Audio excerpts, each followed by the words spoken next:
Thank you very much. Welcome everyone to the 53rd meeting of the Committee for Finance.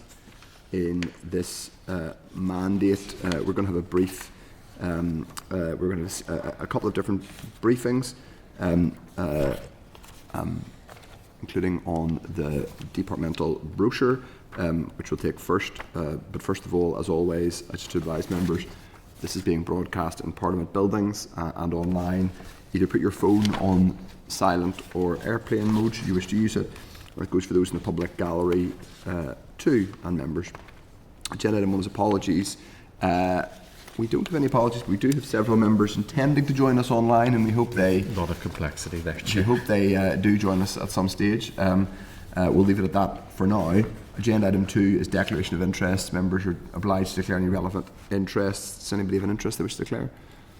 No. Okay. The next agenda item, we're going to move straight to... Maybe just worth putting on the record why we're not doing that. Yes, that's fair enough. We are just so that we can complete our business as promptly as possible. We aren't fully quorate yet to take formal decisions. We require further members to join us before we can dispatch with decisions. So what we are going to do is move to an oral evidence session, which is on page 9. Thank you very much, Clark. And the oral evidence we're hearing is in relation to it's not on page 9 actually, it is on page 11, yes, it's on page 1. What is on page? Well, no, you go from 9, no, 9's our titles. 9 is the title, okay. 9 is our lengthy title, so it's the 3 SRs. My apologies, that's my fault. Yes, okay, very good. So it's agenda item 6, and we have 3 SRs we're going to hear from the department on. First is the Legal Complaints and Regulation Act Northern Ireland 2016 Levy Regulations 2025. The next agenda item 7 is the draft SR for the Legal Complaints and Regulation Act Northern Ireland 2016 Appeals Regulations 2025. The next agenda item 8, which is draft SR, excuse me, the Legal Complaints and Regulation Penalty Order Northern Ireland 2025. Members, at page 140 of the meeting pack, there's a clerk's cover note, and at page 143 to 163 there is fulsome documentation regarding this subordinate legislation. The Department has laid 3 draft statutory rules which will commence the role of Legal Services Oversight Commissioner, and obviously we heard from the Legal Services Oversight Commissioner herself, the person who is in the role at the minute, a number of weeks ago. At its meeting on the 21st of May, the committee considered the SL1 policy proposals for these rules, and briefing was provided by departmental officials and, as I said, the Legal Services Oversight Commissioner. Members agreed to seek additional information from the department in relation to the mechanism which will be used to set the levy for the Law Society and Bar Council, estimates for the levy, and the estimated financial implications to set up and operate the Commissioner's office once fully established. The committee also wrote to the Law Society, Bar Council and Justice Committee in the same vein. Details of responses and information provided to the committee are summarised in the clerk's cover memo, along with the relevant SR documentation and the report from the Examiner of Statutory Rules. As members will recall from the last week's meeting, the ESR has not drawn anything particularly to our attention. Page 8 of the table pack, members will see a response from the Department of Finance to the Justice Committee in relation to that committee's concerns about potential duplication in the regulation of those working in the legal profession. A copy of a Legal Services Review Group, chaired by Sir George Bain, has also been provided to the Justice Committee. This committee has been copied into the response as a matter of courtesy. So, if members are content, we will copy the responses to this committee. We can't agree that. We can't agree that. We can't agree that. If we don't have sufficient members to agree anything, we can't even agree to have a cup of tea, actually. We can't agree that if you wish to get a cup of tea. Spontaneousness to that. Yes, indeed. So we will ignore that, but we are going to take evidence from David Hughes, who's been with us a few times recently. David Hughes is Director of Corporate Services at the department. You have many hats, David, in your role. So do you want to give us some brief opening remarks on this statutory rule? And members, as always, indicate to the clerk or myself if you wish to ask a question. Right, thank you very much, and I appreciate that my purpose here is to follow up with issues that have been raised subsequently. beginning with the question of the levy and the process whereby the levy will be set and roughly what quantum we're expecting or anticipating. The way in which the legislation is drafted means that the expenditure of the Legal Service Oversight Commissioner's Office in 1 year then is calculated for that year and then charged to the professional bodies, to the Law Society and to the Bar Council.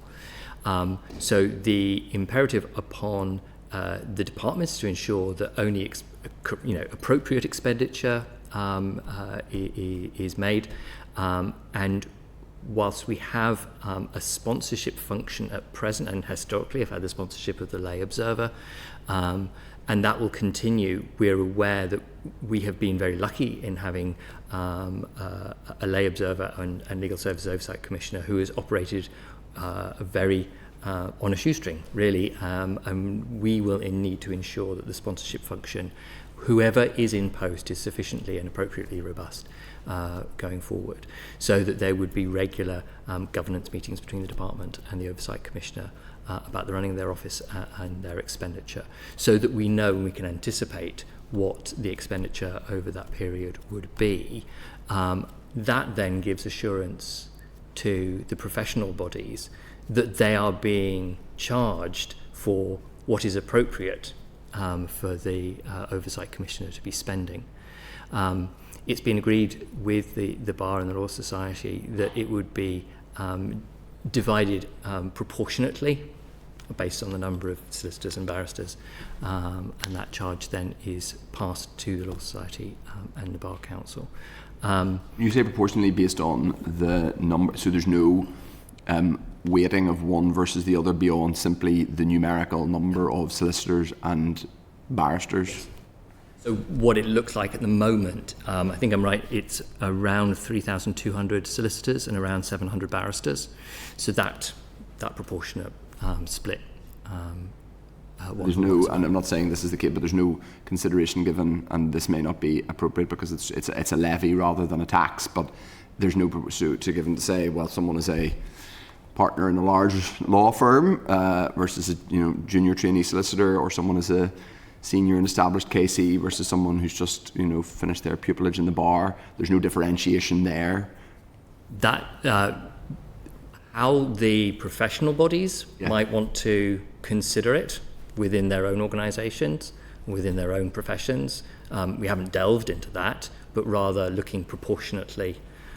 So how it is then charged to the individual it will be a matter for the professional bodies. Right. Okay. So they will have autonomy they will have to contribute an amount based on the number of barristers and solicitors practicing in Northern Ireland and in any given year, but they will then have a degree of autonomy should they choose to vary it. As I understand it, yeah. Levels of. Okay. So as you can appreciate, both the Law Society and the Bar Council are very keen to know roughly what kind of numbers we're talking about. Yeah. We've been a little bit careful because we can't predict, although we can anticipate. The actual costs for the for Marion Cree have been very modest indeed, and what we don't want to do is anticipate that those costs will remain as modest going forward. She barely had any staff, though. She hasn't had any staff, and she has been working from home, so there's neither been accommodation nor staffing costs. Her costs have been largely limited to her membership of the Ombudsman Association and the ICO and so on. What we have said is that what we anticipate is the absolute upper limit would be as much as 150,000 a year, but that really is an upper limit, and that's a well-staffed office. And to be clear, does that include the salary? No, the salaries for the department to pay. Salaries to the department pay. Okay, so that includes accommodation and staffing, and memberships and licenses and whatever else is needed to keep the office going. Okay, and is it as straightforward as saying divide 150,000 between? You said before there were 3,000 3,200 and 700. So that proportion. 3,700. Did you say? 3,200 solicitors, around 700 barristers. This is about 4,000. So basically, if you divide 150,000 by so I say it's the absolute maximum. You divide 150,000 by 4,000, and you're going to tell me what that number is. £38.46. Okay. per head. I would have And obviously, that's I obviously the had worked that out in my outside. head already, but I just thought since you wanted to. Okay, sorry, go on. You hadn't finished, David.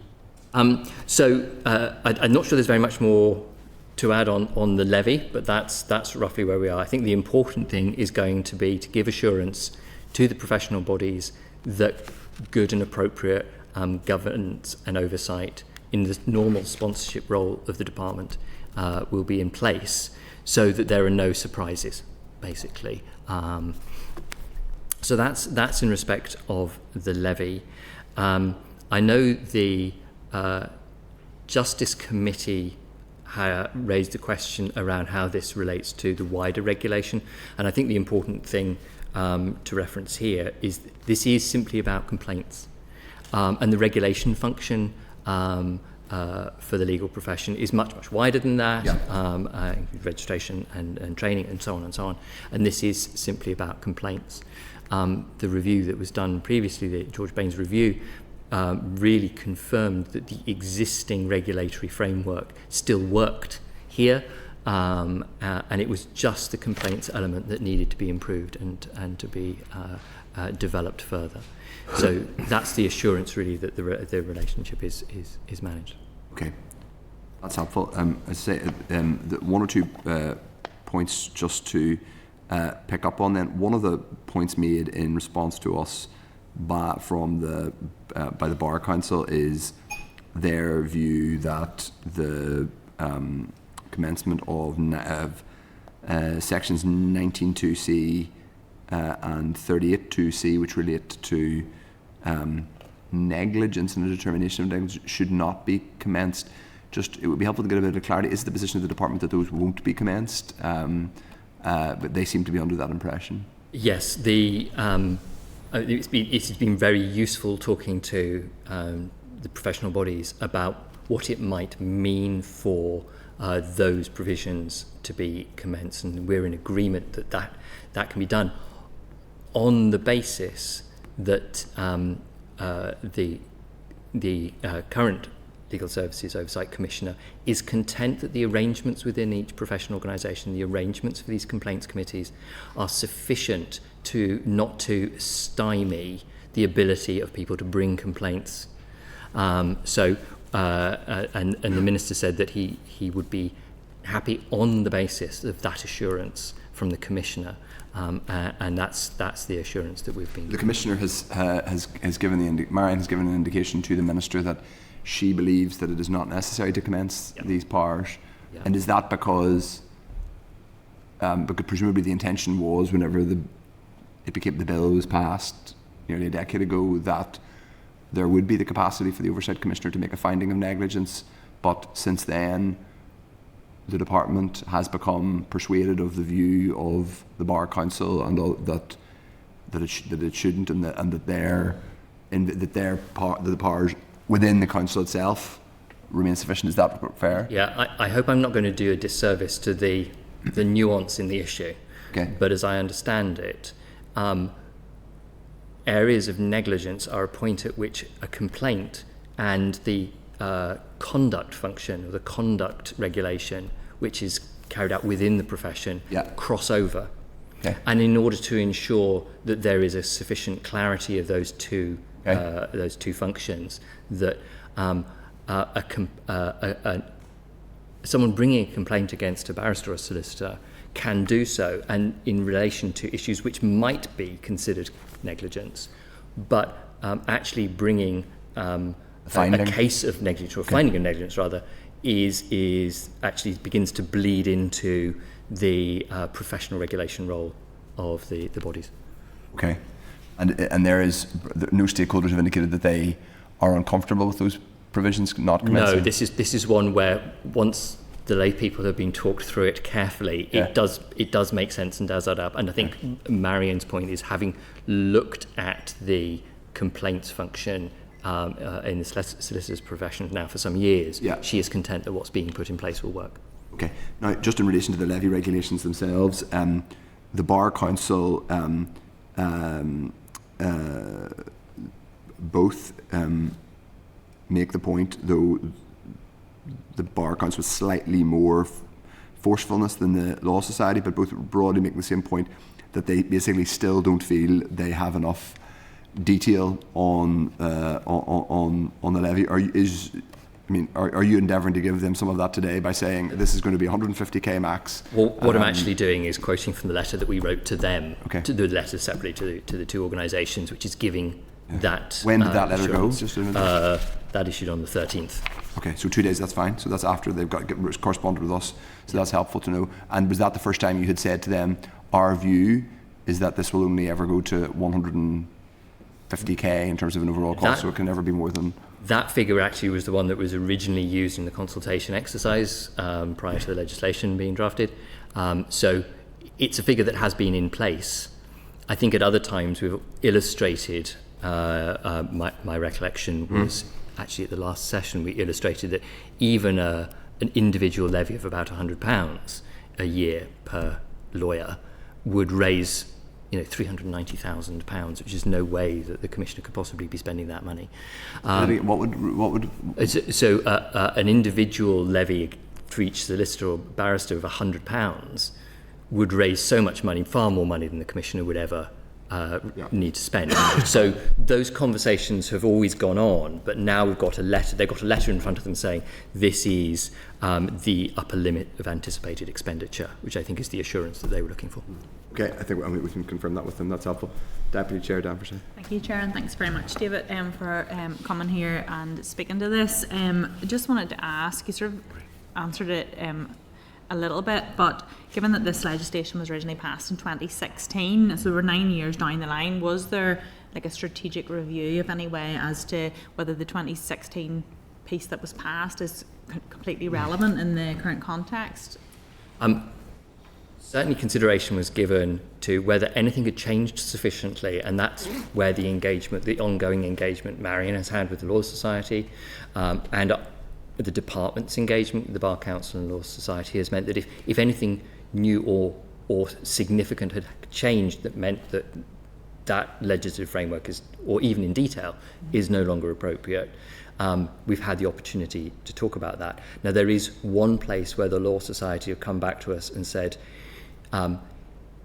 if the introduction of the new arrangements means that certain elements of the originating order, the 1976, the Solicitors Order 1976, if they are repealed, and there's one particular provision about the ability of the Law Society to engage with law firms, that would put some of the Law Society's function in this area actually at a disadvantage. So they've asked us to consider whether just not repealing a particular power would be possible.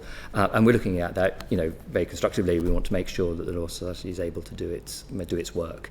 But that's really the only element that has been brought back to us to say things have moved on, or now that we have been developing the structures that we need to have in place for this new arrangement, we've seen that there is a sort of a rubbing point there. So we've been looking at that.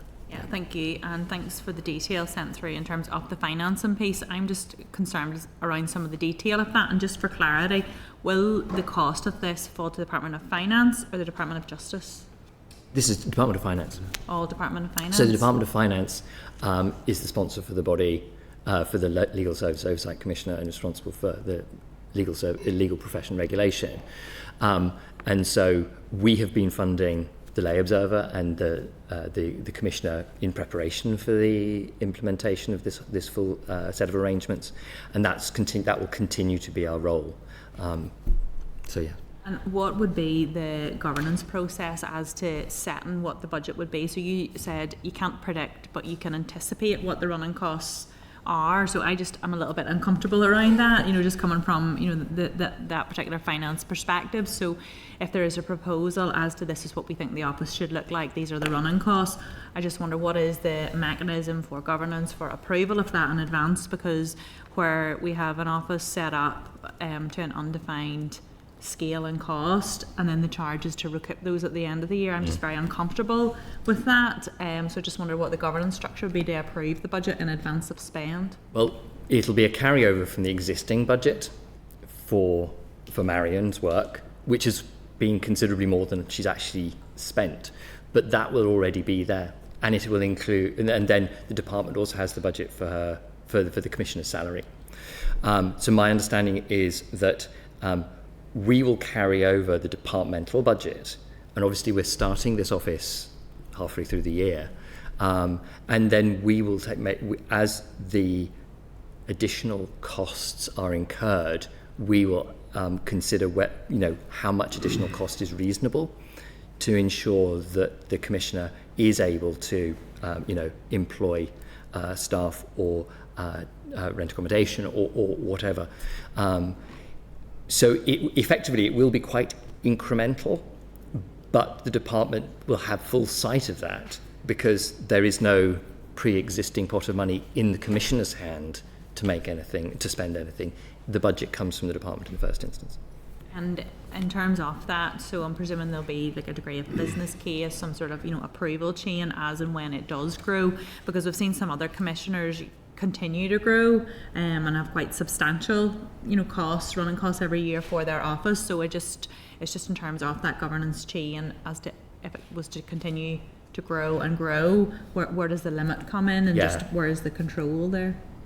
I'm a great believer in the sponsorship function that officials play in teams within departments overseeing expenditure, and in all instances those sponsor teams are looking after the public's money. In this case, they're looking after a tiny subsection of the public's money, but it's the levy, and so we have the interest in ensuring that these arrangements do not cause any trouble or difficulty or tension simply because of the way in which it's funded. We want it to be effective. So part of the sponsor's role, the sponsorship team's role, will be to keep a very close eye on what the expenditure is going to be, to ensure the Commission is able to do their job, but not to extend to such an extent that it actually causes the breakdown of any kind of relationship. Yeah, and in terms of then setting off the levy, just in a couple of the comments, responses that came back through the DALO, I just wonder, whenever you're setting the levy, will there be an anticipation to make a profit, or will the target be to break even, or again, what is the control around that? And now, I don't have the specific wording of the legislation right in front of me, but my understanding is the levy can only cover what was spent. So it really is just recouping what was spent by the office, and what is going to be spent will be within that, will be overseen by the governance arrangements between the department and the Commissioner's office. And then, and again, in terms of the governance, whenever you have other bodies or commissioners coming through, what will be the assessment of the operation as it goes and how the money is being spent in terms of value for money? Will there be some sort of like a built-in review of effectiveness? I think there is a timed review set out in the originating legislation to ensure that everything is working the way it's supposed to. There is the Commissioner will need to run their function and run their office quite properly with very clear business objectives and performance measurement, and then the Commissioner themselves is performance managed through the Permanent Secretary in the department. So there will be all the correct performance oversight. We will also, as a department, be very keen to ensure that we continue our liaison with the Law Society and the Bar Council from their perspective to know that the complaints arrangements are actually working, and then there is a statutory sort of regular review of whether the arrangements themselves are working. Yeah. Thank you. And just a final one, in terms of setting the powers of a commissioner, I just wonder, in terms of the reader cross, and obviously it's not a situation anybody wants to be in, but we've seen it, a lot of it this week with, the police, where there's no power to actually suspend a commissioner built into any legislation. Is there anything built into this one, or is this a template legislation? I must admit, I'd have to come back to you just to ensure that I make sure I'm giving you the right answer on that one. But let me come back. Yeah. Yeah, just as I say, just to, whenever there was a bit of a governance chain, exposed in terms of that this week, it just would be keen that if there was something that we could bring forward, that would be great. Thank you very much. Thank you, Chair. Okay, no problem. Philip Brett. Thank you, Chair, and thank you very much, David. Firstly, the letters that you referenced there, David, would you be able to make those available to the committee? Yes, as far as I know, I don't think there's any reason. Perfect. I just wanted to also check, so in your view, the £150,000 budget would still be sufficient, but you referenced that that was the figure that was mentioned in the consultation, which I assume was for the, before my time, but for the 2016 Yeah. Act. Yeah. So I assume the consultation 2014? Must admit, I don't know the Sure. date, but yes, some years ago, So definitely. we're saying in 12 years there would have been no increase in the anticipated budget of the organisation? We've seen the way in which the commissioner has operated with really very modest resources in the past number of years. So even to say we would up that 150,000 to something higher, I don't think we could stand over that. Okay. And is there any provision within the NSRs to limit the overall budget of the commissioners and the commissioner's office? I don't think it's contained in any legislation. Okay. I'd have to check the wording of that, but I'd anticipate most legislation always refers to reasonable expenditure. Okay. What has been the cost to date to the Department for Finance for this commissioner? I think in the last year, in the 24-25 year, £506. Including salary? No, sorry, that's not the salary. I don't have the salary figure right in front of me, but my recollection is. Okay. I'll Could need to you come maybe back to write to us after just to say, since the commencement of the Commissioner's office, how much has been actually liable to the Department for Finance, if that's Yeah. okay? We'll come back to you. And then finally, just from me, so we're calculating, you're better at maths than I, sir, the £38.50 per professional. What's the average number of professionals employed within a legal setting? So an average law office? I genuinely don't know. Okay. And I'm not sure an average will tell us very much, because there will be those very large bodies and then there will be a lot of sole practitioners. It's just obviously we're being asked to approve this, and many of us have a lot of high street practitioners, and they'll ask me, well, what's the likely cost of this going to be to me? But there's no differential between barrister and solicitor. We're going to say it's going to be both are going to be charged at the same rate. What we have is we know how it will be allocated between the two professions. That's based on that's numerical, based on there are more solicitors than barristers. I'm not aware of any plans by the Law Society or the Bar Council to differentiate as they seek to impose the levy on their members. Okay, so a solicitor will be charged the same as a barrister? It will be calculated on the basis that a solicitor is worth the same as a barrister in the calculation of the divvying of the levy. And forgive my ignorance on this, and you may not know the answer, but in terms of to a firm, does a barrister generate more income than a solicitor? I have no idea. Okay. Okay, Chair, thank you.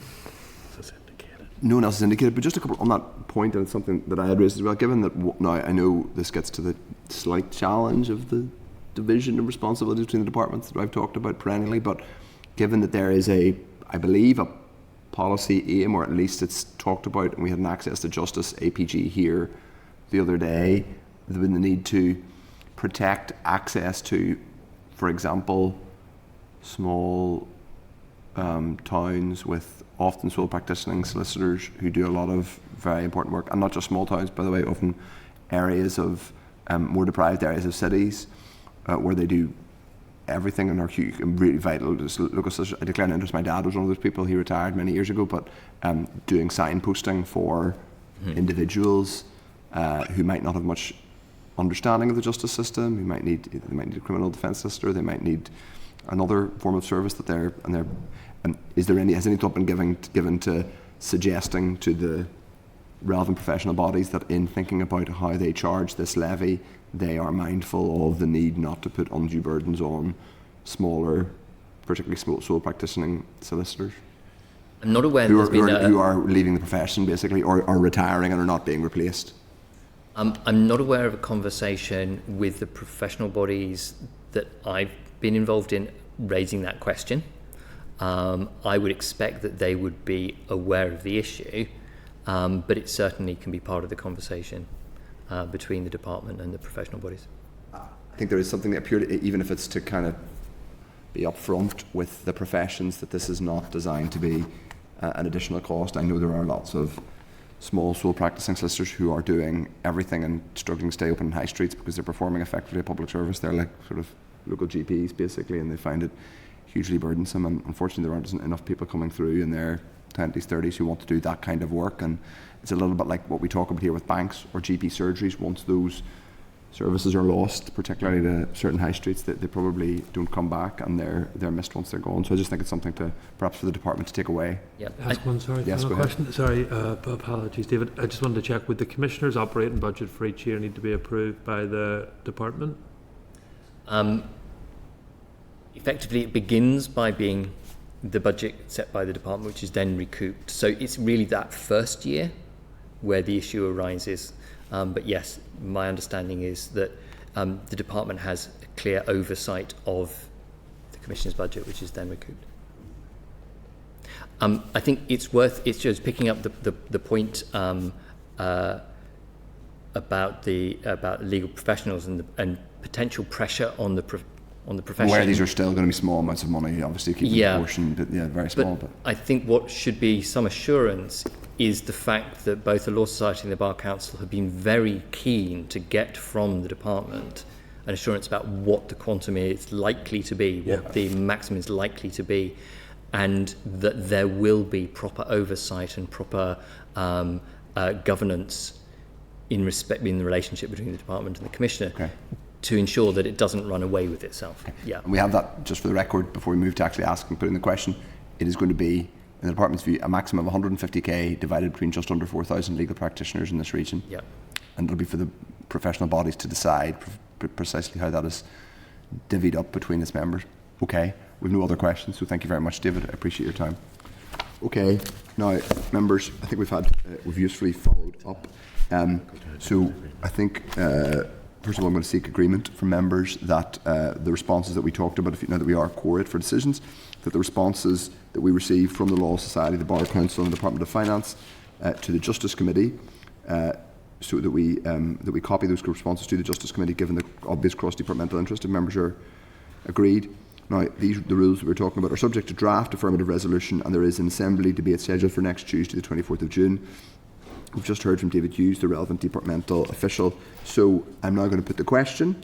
Having asked the questions that we asked, got, I think, relatively helpful or thorough responses from the Law Society and Bar Council. And just to say again, from what I can ascertain from David's evidence, they have answered the specific questions, or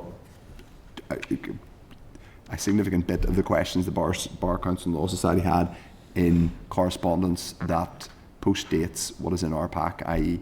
they've corresponded with them on the 13th of June. Our correspondence from the two professional bodies is from the 9th and 11th respectively. So I'm going to put ask members if they are content broadly with these statutory rules, and if so, I will put the question that the Committee for Finance has considered draft statutory rule, the Legal Complaints and Regulation Act, NI 2016 Levy Regulations 2025, and recommends that it be affirmed by the Assembly. Content? Content? Yes, content. So I'm going to now put the question on the next statutory rule. So if members are content with the statutory rule which specifies the circumstances in which appeals may be made to the High Court against determinations made by the Complaints Committee of either the Law Society or the Honourable Society of the Inn of Court of Northern Ireland, which is a long way of saying the Bar Council. So if members are content with that, I'm going to put the question that the Committee for Finance has considered draft statutory rule, the Legal Complaints and Regulation Act Northern Ireland 2016 Appeals Regulations 2025, and recommends that it be affirmed by the Assembly. Members are content? Okay.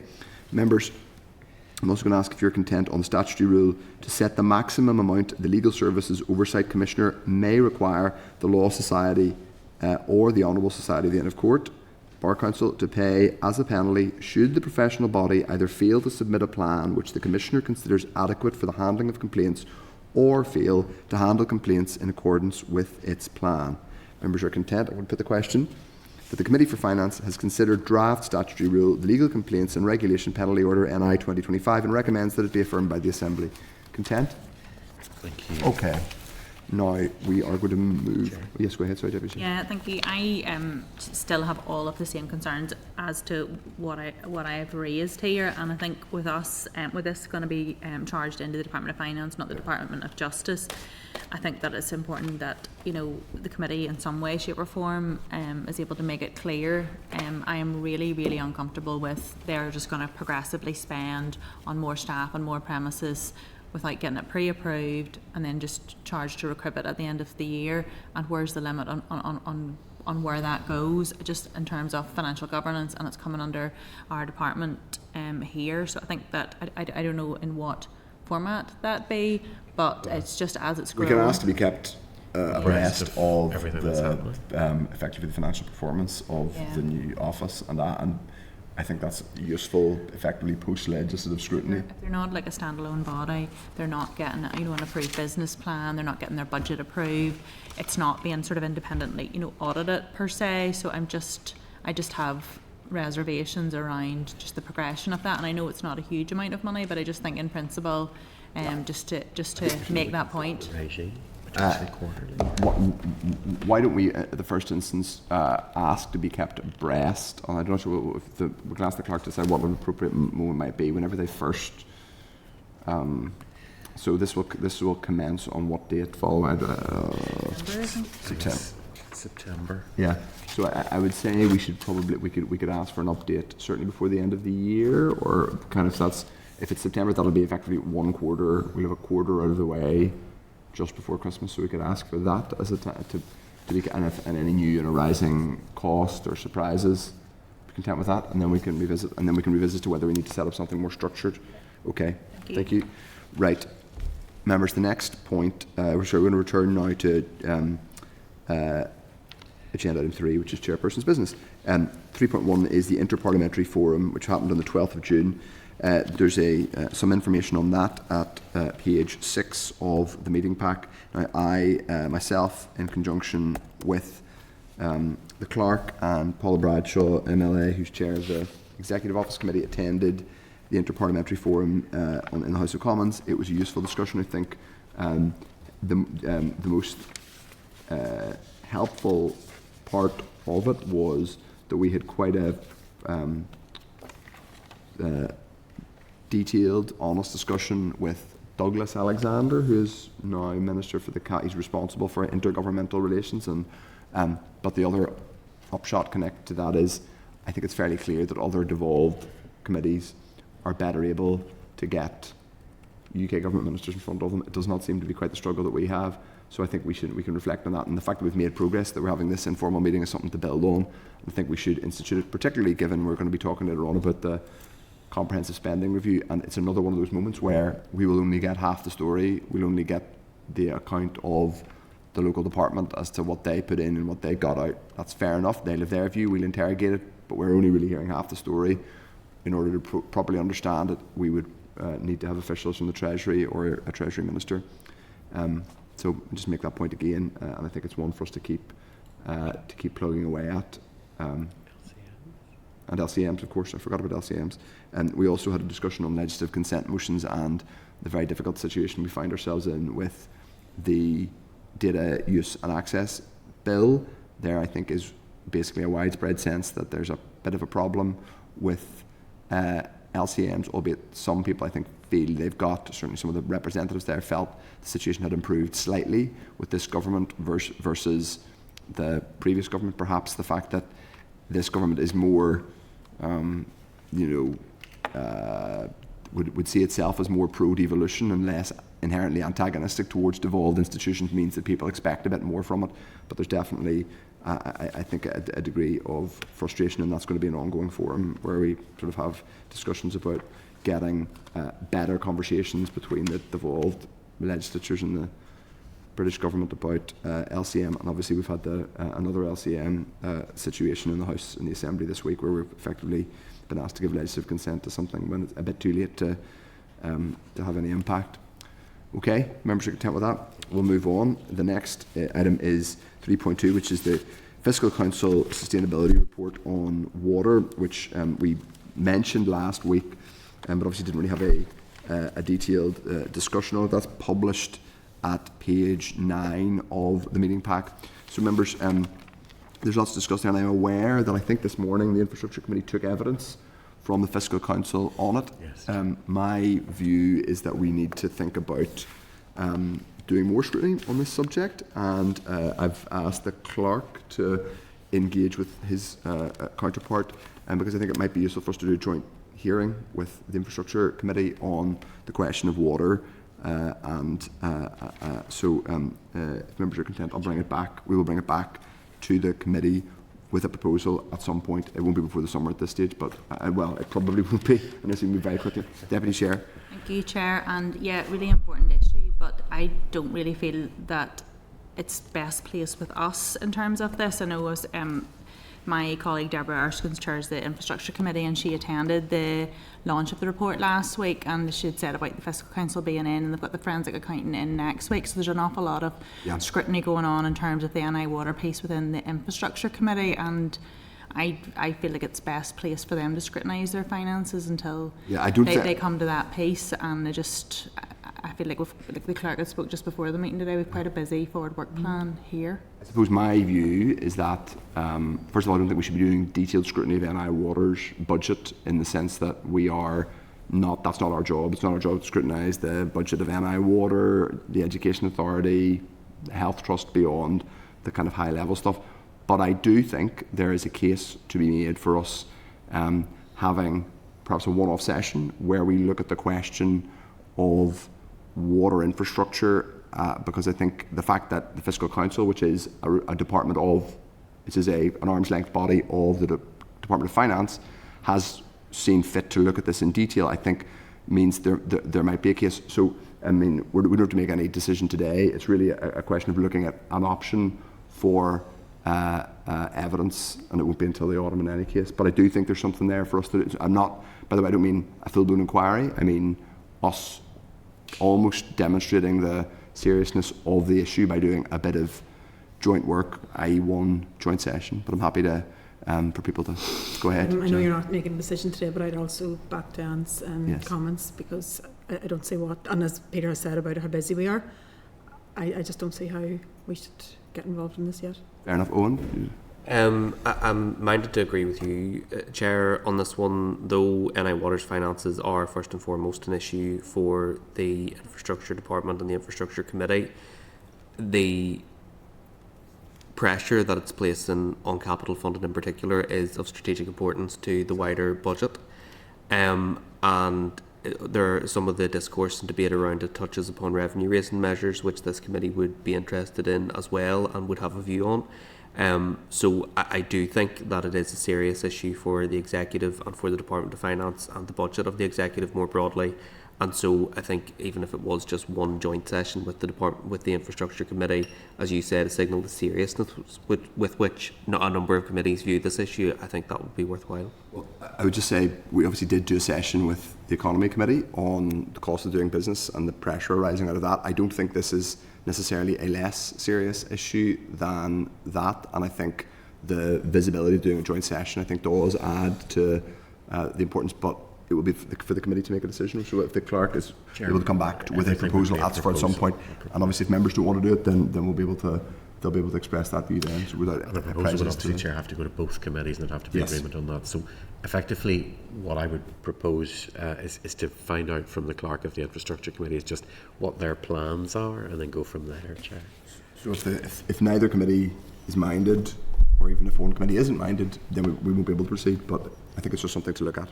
Okay, so we'll move on to the next agenda item is a 3.3, which is a memorandum re the Data Use and Access Bill. So members, the department laid a further memorandum before the Assembly yesterday afternoon. This was forwarded to members via email by the clerk, and it's being circulated to you in hard copy. The new memorandum, thank you very much, Heather, is being laid under Standing Order 42A 4B, i.e. a memorandum laid before the Assembly by the Minister explaining why he is not seeking a legislative consent motion.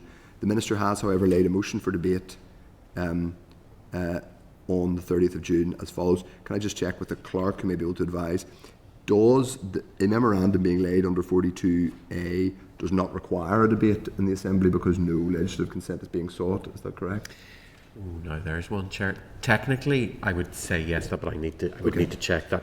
This is advice provided to the department from the Business Office on how the Minister can have a debate, but acknowledge the fact that it can't be a legislative consent motion-driven debate.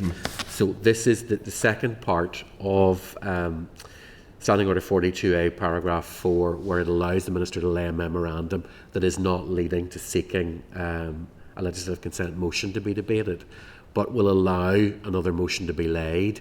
So I will check just exactly whether 42A 4B requires a motion. My understanding would be it doesn't, but I will check. That's fine. To be honest, if you just in the WhatsApp group is fine. Thank you, Clark.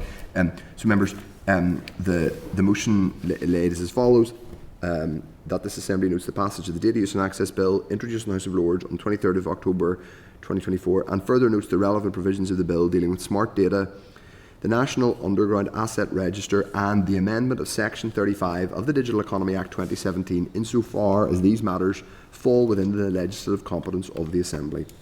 As members are aware, the passage of the bill had reached a point where a legislative consent motion was no longer applicable. The bill has now been agreed and is awaiting royal assent. The memorandum that's been circulated to summarises the bill and its objectives, as well as outlining the provisions which deal with areas of devolved competence. So members, this is really just to note. You will have the opportunity to debate the motion, which is a two-note motion.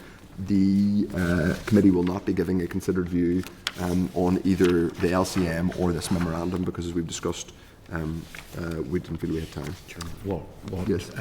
Probably we would seek your agreement to speak on is the process that the committee has been through in terms of the LCM, just to set out the context of why the committee's reserved its position. Yes. Do I need to ask members formally if they're content for me to speak? Okay. No, that would be a normal process. Okay, fair enough. Okay, members, grand. We're going to move on then just to draft minutes of the two meetings we held last week on the 10th and 11th of June. Thanks again to the committee team, the clerks, for two things they had to do at short notice. One, arrange an exceptional meeting with the Permanent Secretary, and then the next day facilitate a meeting at Studio Ulster, an off-site there. So we appreciate the work that went into that, including from the broadcasting and Usher team to keep us recorded and safe there. So members, the draft minutes are at page 58 and 62 of the meeting pack. If members are agreed, I'll sign them. Agreed. So agenda item 5's matters arising. Now there's a series of DALO readouts which I need to go through. Page 5.2 to 5.6 are a series of DALO readout. The first one is a response relating to the incorrect URL on the rates bill that we've discussed. That's at page 76 of the meeting pack. We asked the department for an update on the review being instigated. The department has indicated the review is anticipated to be completed by the end of June, and they'll give us an update then. So that's to note. The next is 5.3, which is the NICS People Strategy, and that's at page 77. Members asked for information on a number of issues related to the organisational dashboard, prepared by the department in collaboration with NICS HR. The department indicates the dashboard is shared with the Civil Service Board on a 6th monthly reporting cycle, and also will also now inform regular reporting against commitments within the People Strategy and the annual report on People Strategy delivery. So we've been provided with that. Now we do have the officials up with us very soon, so we can raise with them then, unless anybody wishes to come in and comment at this point. If the Deputy Chair wishes to come in on that. No? Happy now? Yeah. Okay. So the next is the DALO readout response 5.4, which relates to subordinate legislation relating to the Legal Services Oversight Commissioner. We have just discussed this. We got correspondence back from the department, so really that's just a note because we have already had the evidence. The next it relates to the death, stillbirths and baby loss bill. The department has provided some information in relation to questions raised by Mr. Carroll during question time on the 19th of May. That's at page 84 of the meeting pack for members to note. The readout response The next immediate response, is Professor Holtham's assessment of NI's level of need.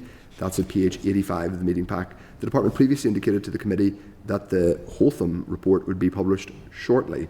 However, as members noted during last week's meeting, the report was published on Wednesday, the 11th of June. Now, I would just say that I think we totally respected the request to keep the Holtham report private, in confidence. I will ask the officials just later on what the particular need was to keep that private. I was going to make a joke about involving Kenny Rogers lyrics, but I'm not going to. Now you have to know when to. You have to now, Chair. Well, I was tempted. It just occurred to me you have to know when to hold them and know when to. But anyway, I won't complete that thought. But anyway. But it wasn't really a card game. It appears because the department said that it wanted to keep this calculation private. But then, what's actually happened is the Treasury said, "Okay, fine, we'll discuss that from now." So it wasn't that it needed to be kept private in the run-up to the spending review. I just think there's a principal point which we need to ask as a committee. Why did we need to keep the Jerry Holtham's numbers, which were basically, it's at about 1, 2, 3, and if you add in agriculture, it's 1, 2, it's 1, 3, 2. Split the difference, it's 1, 2, 8. I don't know if it would have been unbelievably damaging for us to just talk about that in public, and I think it might have helped public understanding. So I think that's a point worth making. I just wanted to flag that, as well as make an awful joke. If any members wish to come in, but we'll have the officials in front of us later. Right, the next is the Nix Office Estate Strategy. That's at page 86 of the meeting pack. Following an oral briefing with officials on the 28th of May, the committee asked the department to provide regular progress reports on the Nix Estate Strategy, and officials have agreed to that request. That's to note. The next is from the Minister in relation to correspondence from the Minister. It is it's page 87, it's an in-confidence copy of the forthcoming Administrative and Financial Provisions Bill. As was the case with the Fiscal Council Bill, it would be beneficial to share this with RAIS in anticipation of future committee scrutiny, so members of content will share that with RAIS. I mean, in confidence is fine, so obviously we wouldn't be publishing it, but beyond it being in confidence, I'm not sure. It's just part of TO process. They advise departments until a bill has been introduced that it is effectively in confidence, although it will have been widely shared with stakeholders and so on. So we just generally work on that. This has been cleared by the executive? Yes, both bills are cleared. Yeah, unless they're clear. So we are now told that this will be introduced on Monday coming, or Monday the 23rd. Monday 23rd, with second stage on the first 1 week later. So we will be having, so members have it ready of both bills. So members have it ready for your diary. You will all have to have your second stage debate stocks on, because we're going to be debating them, and then obviously we'll move into committee stage. Is general principles of the bill second stage? Yes, you do. Yes, yeah, indeed. Okay, but that'll be the 1st of July, so it'll be the last sitting week before recess. Sure. What that means basically then is the following day, which is a committee day, both bills fall to the committee for committee stage. Okay, great. The next is the Department of Finance. So this is the report to the Assembly on scheme yield contributions. That's page 126. As members noted last week, the Department has produced a report following its consultation on adjustments to Nix employee contributions to meet the required scheme yield. Members agreed to the policy proposals during last week's meeting, and the Department has now formally laid its report on the consultation in the Assembly Business Office. That's to note, unless anybody wishes to come in. Now, 5.10 is additional information. This is page 4 of the tabled pack. Santander has provided some of the initial information, some of the additional information we sought. We agreed to seek further details on SME lending when we discussed last week responses we got from AIB, Bank of Ireland and Danske. So members, if you're agreed, if people are agreed that we will ask for further detail from Santander on the same things that we asked of the local banks. Just a couple of updates I can give.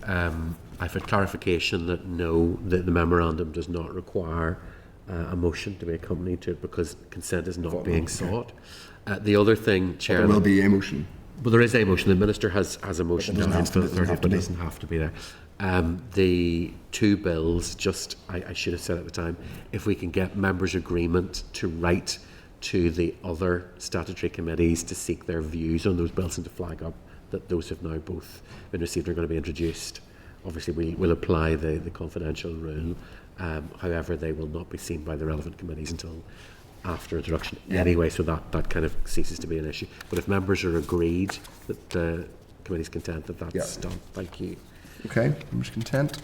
So the next, so if members agree with that, then so if members agree that we'll bring the banking inquiry survey to a close. There have been 49 responses and they will be summarised for the committee's consideration in due course. Now, members, we have the next 3 agenda items, which we've already gone through actually, because we have because that's the draft SRs that we've gone through. So we're going to move to item 9. Item 9. Okay. The next agenda item is the Death, Stillbirths and Baby Loss Bill. Consideration of responses. If members are content, Hansard will record this briefing. Page 192 of the meeting pack, there's a Clerk's memo, and on page 194 to 203 of the pack, there are copies of written submissions to the committee's call for evidence on the bill. At 204 of the meeting pack, there is a copy of the department's consultation on proposals for a new baby loss certificate scheme, to assist in determining the detail around that scheme.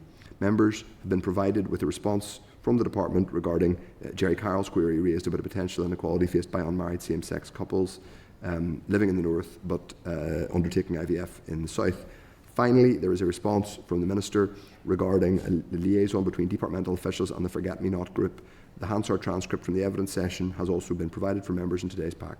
So in addition, starting at page 125 of the tabled pack, members will find the following relevant papers: a revised Clerk's memo entitled Consideration of Responses, a Clerk's memo analysing the citizen-based responses to the call for evidence, a response from Derry City and Strabane District Council, and a response from the Department of Finance regarding feedback from the committee session with the Forget-Me-Not group and issues raised by Belfast City Council. You'll remember there were a few things that came up in our very sensitive session we had with and touching, I think most of us found, with Forget-Me-Not. So members, this is really to give people an opportunity to discuss what's in those responses and agree a way forward for future evidence sessions.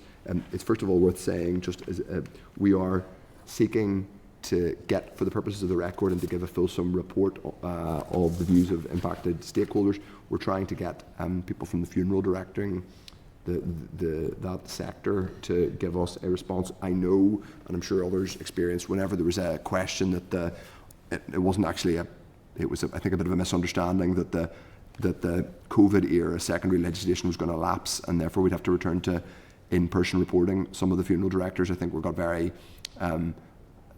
animated, if you'll pardon the expression, because they were concerned that what had been a sensible step forward was going to return. And that obviously was never going to happen, but it's just that we're trying to get an opportunity so we can really have their evidence for the record, which I think will assist the clerk. Chair, I can give an update on that. We have now made contact with representatives of the local part. It's a UK-wide association, but there's a local representative, and I think we're linked to Scotland with a representative who seems to live in the Midlands, but it's all very complex. But we've made contact. There is an APG next week, Tuesday, I think, next week. So is there an assembly APG? There is, yes, okay. Yes, on bereavement. Okay. So the relevant people are going to actually be at that next week, so we will meet with them. And there is a paper in the works, because they wrote previously about the extensions to under the Coronavirus Act that were happening. So there is already paperwork, and the readout that we've had so far is that the funeral directors are extremely supportive of the electronic regime that now exists, that will be made permanent by the bill. But it's really just either getting written evidence or being able to actually have an oral briefing before we go into the summer recess. So that's what we're working on next Tuesday, okay. Just to give members an understanding that we have now managed to get contact. Okay, that's helpful. Thank you very much. So, just in relation to the response so far, I think we have got as well. We have obviously local government. Any other, I guess, contact or the members have with other councils and their registrar teams? They would. We all obviously have local authorities that we engage with on a probably maybe even a daily or weekly basis. So. Please do encourage them. They are stakeholders to to report to us. Derry City and Strabane already have, as of Belfast.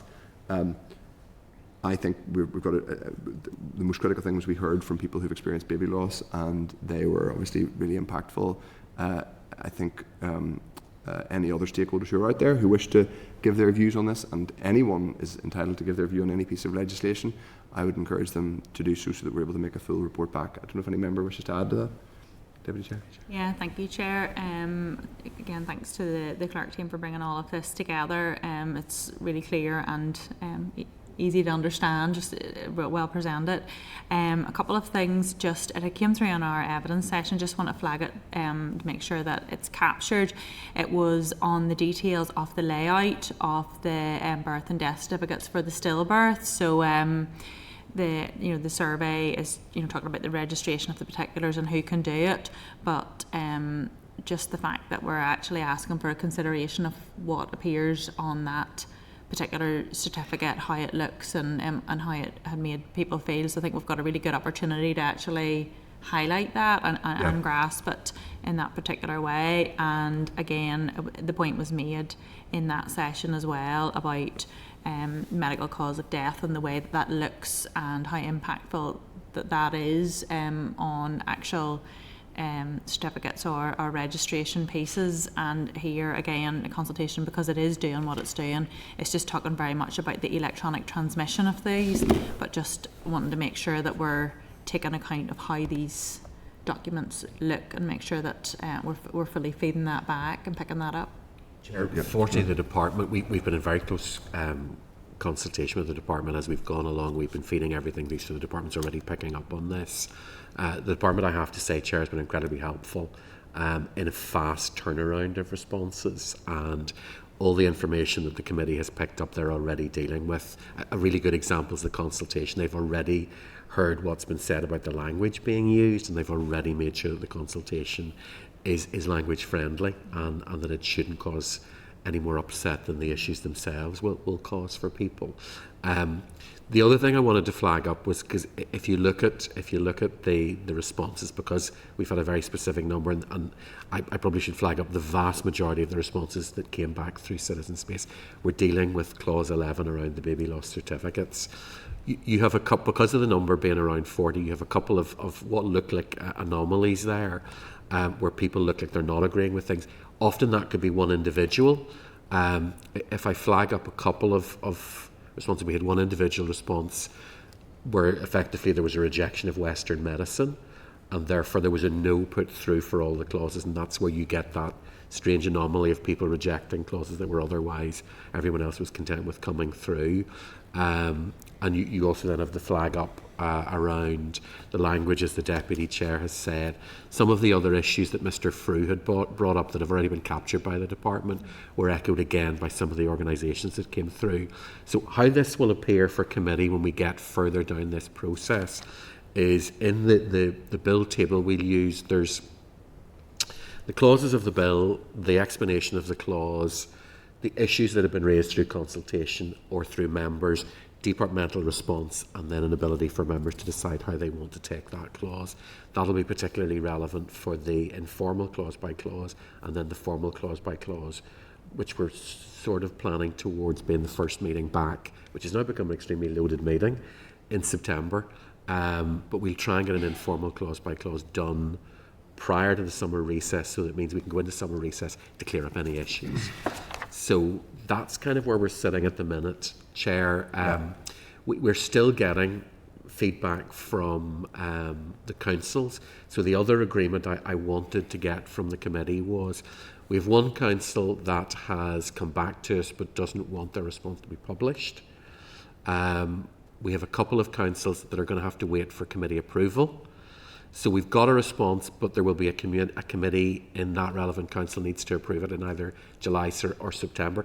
So to work through that, Chair, what I would ask the committee to do is, and I'm going to use the word adopt all the issues raised, so that the committee is no longer reliant on any of the submissions. The submissions are there, and once they're cleared, we can publish.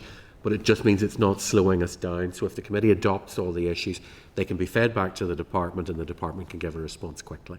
What's the rationale, Chair, for the council not wanting their response published? That's a bit bizarre, isn't I it? think that might be an over zealousness around getting clearance. So once it's cleared by, so they've effectively ticked the anonymous box, if you like, Yeah. to mean it's not published until they're able to clear it. I think there was just on the part of councils a cognizance that they wanted to get a response to the committee, Yeah. but the responses aren't necessarily cleared. So once they're cleared, then they can be publishable. Yeah, and then they would then need to be cleared by elected officials. Relevant committees or subcommittees within those councils. Yes. It's one of those things where if committee adopt all the issues that are raised, it means we can deal with them now rather than having to wait for clearance. Okay, I think that makes sense. Yeah. If that's 100%. if members are content People are with that. content. Okay. Thank you.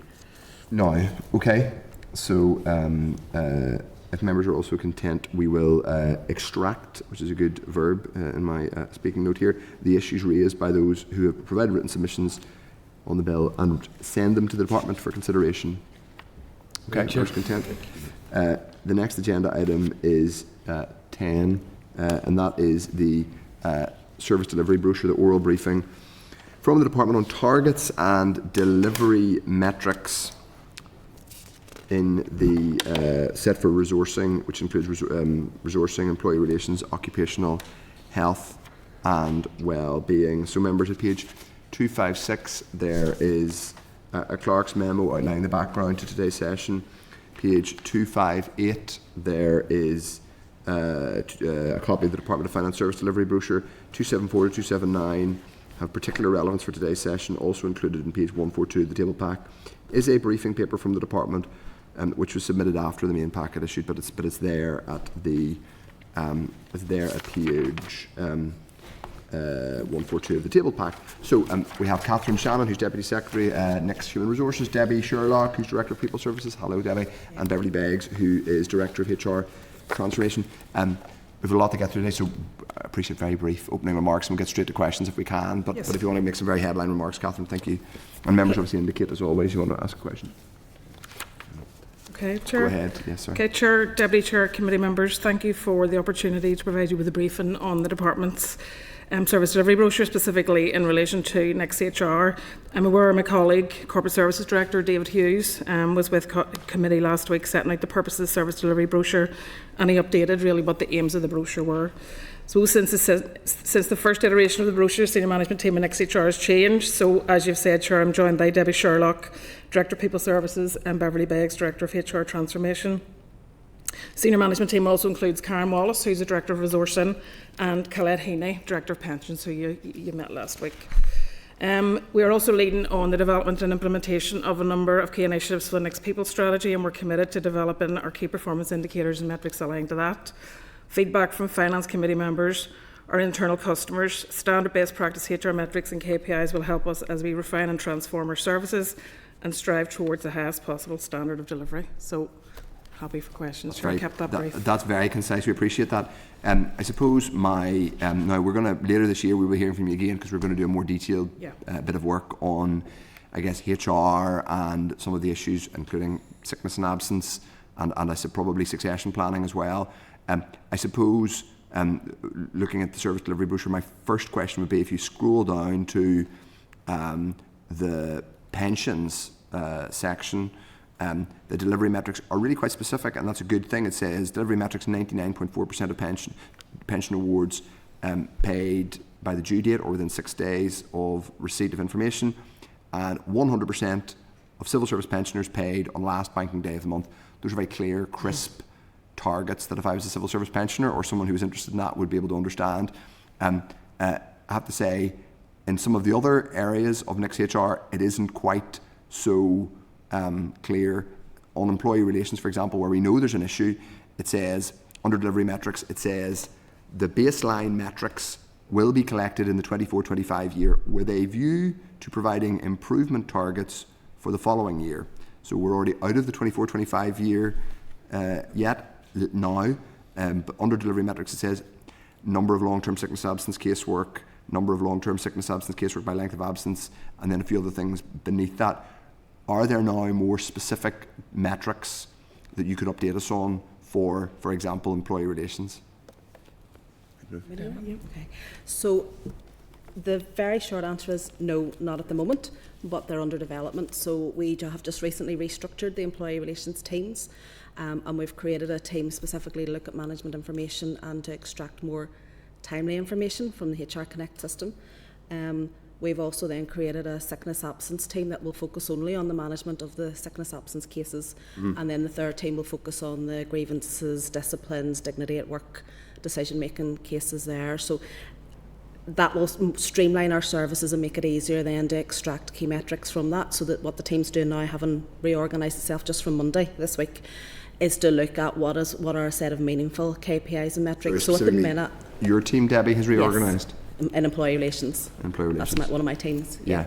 So what the brochure last year really measured, in my view, was output, the number of cases we handled. What we're really not measuring at the minute is impact, in my view. So it's possibly trickier than in the pensions world. Every case is different. You know, it's more difficult to put a definite figure on a sickness absence case will be managed, strictly to this time scale. However, what we want to look at is the full process, get the management information out of the system so that we can set for ourselves internal reasonable targets about what is reasonable in terms of managing a case, but also then be able to identify, well, where are there cases that are stuck, where are the timescales becoming unreasonable, what can we do to unstick them, either ourselves in employee relations or by addressing issues either with staff members or management. We know I understand why it's easy. The management information, in one sense, from pensions is very clear, because it's just, you can tell. You look at a bank account where the money has left a bank account and gone into another bank account. But it's also true that it is recorded, and you do record the data for how many sick. Well, we know how many we know there are too many. We know pretty precisely how many full-time equivalent sick days there are in the Northern Ireland Civil Service, and it is significantly above our neighbours. It also appears to be above local government here. Why would it be wrong to just put in a metric which is, and I've forgotten, I think is it 12 or 13? 13 per, yeah. Why would it be wrong to put in a metric of getting that down to, in the first year, now 11 might not be the right number, but it's a number. Why would it be wrong to put that as a target for year 1 or year 2? Yeah. So I suppose what we're trying to measure in employee relations is our service and the impact that our service has. Yes. In terms of setting targets, that would really be for a department, because what we're doing is providing a service to support departments and managers to manage their absence. What I would say in terms of setting targets, so you'd really want to be, I feel, more informed around. So yes, when you compare raw figures, 13.8 versus whatever it might be in other jurisdictions or in other organisations, the question I think always is, are we really comparing apples with apples or not? So what we want to do is, and I'm meeting with NISRA colleagues on Friday to discuss them helping us to do a deeper dive into understanding our own sickness absence figures around our own demographic, how we compare with other organisations, whether we're similar in terms of age profile, all those different sort of factors that can impact on sickness absence. And I believe that if we are to go down the road of helping departments to be more informed to set targets for sickness absence, we really need to understand what's going on in our own demographic first. I don't disagree with any of that, but I suppose my question would be, wouldn't there be a reasonable target to set? And targets can be set and not reached. That doesn't mean that it was a bad idea to set the target. It may mean the target should have been a bit different, but it doesn't negate the setting of a target in the first place. So if it's not your team, would it be you, Catherine, or would it be Neil Gibson, or would it be Jane Brady, who should be saying the target should be that we get down from now? And there may be cultural issues within the civil service. There could be anxiety, depression. It could well be, and it probably is, the age profile of the Northern Ireland Civil Service, the fact that there are more chronic issues to do with mental health, probably chronic musculoskeletal, issues. I'm sure all those play a part. But still, I suppose my question is, why is it wrong inherently to say we'll set a target? And if we miss the target, we'll explain why. I suppose I'm not disagreeing that it's wrong to set a target, Chair, but it wouldn't be for Department of Finance to set that target for other departments. I suppose for us, we can set targets in terms of our management. It should be the head of the civil service saying, I want to do this, I want to have less absence, I want a healthier workforce and less absence. I think we all want that. I mean, that's something we're all striving toward, but it's setting a specific target for departments wouldn't be driven centrally by ourselves. But I mean, what we can certainly do in terms of, and the purpose of the service delivery brochure is that where we can assist departments in driving down their absence for their staff. We have particular arrangements in place in terms of us doing that in a timely way, supporting managers in a timely way. So we wouldn't be setting targets for departments, but our targets for ourselves is how we actually support departments in their management of their absence of their staff, because we all want to drive that down. Yeah. I suppose, I mean, there's clearly lots of good inputs, and you're providing service, and there's lots of good stuff there, but I'm genuinely a wee bit perturbed at the idea that nobody in the Northern Ireland Civil Service can say sickness absence is too high, we need to get it down, and I don't know what, maybe that is the head of the Civil Service who should be, because the head of the Civil Service is very, amply paid to lead a 20,000 strong workforce, where I think a reasonable thing would be that person saying, there are too many sickness days in the Civil Service, I'm going to aim to get them down, and if I don't, I'll be held to account. That's supposed to. I would say that in the Assembly Chamber, in my other hat as Leader of the Opposition, all the time, set a target and be held to account for it. And if I'm going to do that to ministers, I don't know why senior officials can't be held to the same term. I'm going to bring in others now to let them in. Diane Forsyth, first of all. Thank you, and thank you all for being here to go through the detail. And it's really good to see this set out in this way. And as I said last week, it shows the whole scale of the Department of Finance. There are so many different things, and I understand what you're saying here in terms of you need to collect the baseline. So it's important, to get that right before we move forward. It's figures that when we've asked about it before, you would have thought you would have had, but it's just important that we are capturing that baseline appropriately. And you mentioned there, Debbie, you're talking about output versus impact, whenever you're measuring these, and it is really, really important to remember that it's, it's not just numbers, it's not just cost, it actually is like what is the impact on people. And as the Chair had mentioned, where there are grievances, where there's cultures in particular, parts of the organisation, the impact and the outcome could be quite important, and the outcome could be people moving to maybe different departments or things. So in terms of measuring and reporting that, how do you envisage that rolling out? Because it'll be very hard to capture that sort of qualitative social value of the outcomes here. I think it's a good point, and I think it's not just a numbers game in that sort of scenario. So where we can measure, we can count numbers, we can count days, we can count all of that. What you really also, I think, need to capture is that fuller picture, the more holistic qualitative stuff as well. So what we would plan to do is, I think I've talked before and we've written to you before around the wraparound care. So now that the AR teams are differently aligned, what we'll really be able to do then is use the data that we're getting around seeing spikes perhaps of grievances coming in or of sickness absences coming in and the reasons for that, start to dig behind that, start to provide that support, then that wraparound support as we would call it, going into business areas and tailoring that support to them. So where it might be that managers and staff need help around maybe team building or need help around managing grievances or managing conflict, or whether it's managing stress, we can go in and tailor the support. And the way that I think that we would measure that would be to look at the level of absences or the level of grievances or complaints or whatever it might be that the issue is before we've gone in, and then track that over a period of time after we've gone in to see did it actually make any difference, and if so, how much of a difference.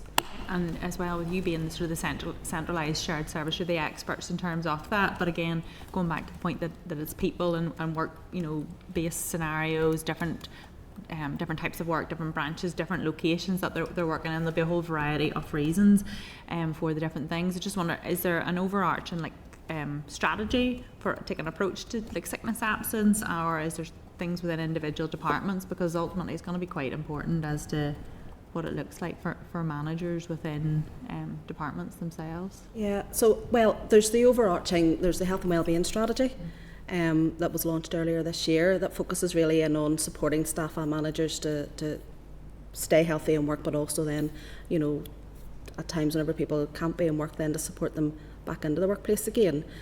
So we have a whole range of interventions there that we can deploy. As I say, one size doesn't really fit all, but the main thing is, I think that there's a consistent, or there's an equality of access to all of that. So whether you're a road worker or whether you're a senior civil servant, everybody should know, or we would strive to make sure that they do know about the sources of support that are available to them. And then we're very open to working with particular departments where they might need specific support. So recently we've been doing a piece of work with DFI just around some trauma-informed stuff and some additional support for some of their pockets of staff that might not sort of strike you immediately as being people who might need additional support, but as it turns out, whenever we've looked at the figures and we've worked with the department, they did. You mentioned DFI there. I'm just thinking of a couple of other services. Whenever you're categorising these on some of the metrics, would you be pulling out different types of like very front-facing pieces of work? Because I know, you know, just some people in terms of some of the housing executive facilities, some of the jobs and benefits office, I know a whole lot of the frontline staff are, you know, face a very different type of pressure than others. Will that sort of be categorised in a way that we can isolate that? That's part of the work that I would like to work with NISRA around, is looking at even across our own departments, because there's a different demographic, they do different types of work. You know, are there differences there around whether it's work-related stress or any other type of stress? So, for example, in maybe a department where there's a lot of industrial workers, you would expect, and I'm not saying that the data would show that, but you might expect more musculoskeletal issues or whatever it might be. So I'd really like to work with NISRA to start to really get focusing in on even the differences between departments and what the reasons for those might be. Good to hear. And under your remit, do you cover the recruitment of the agency staff? Yes, that's under our resourcing team, yeah. And then, so I noticed that I had gone out for procurement for the new agency framework.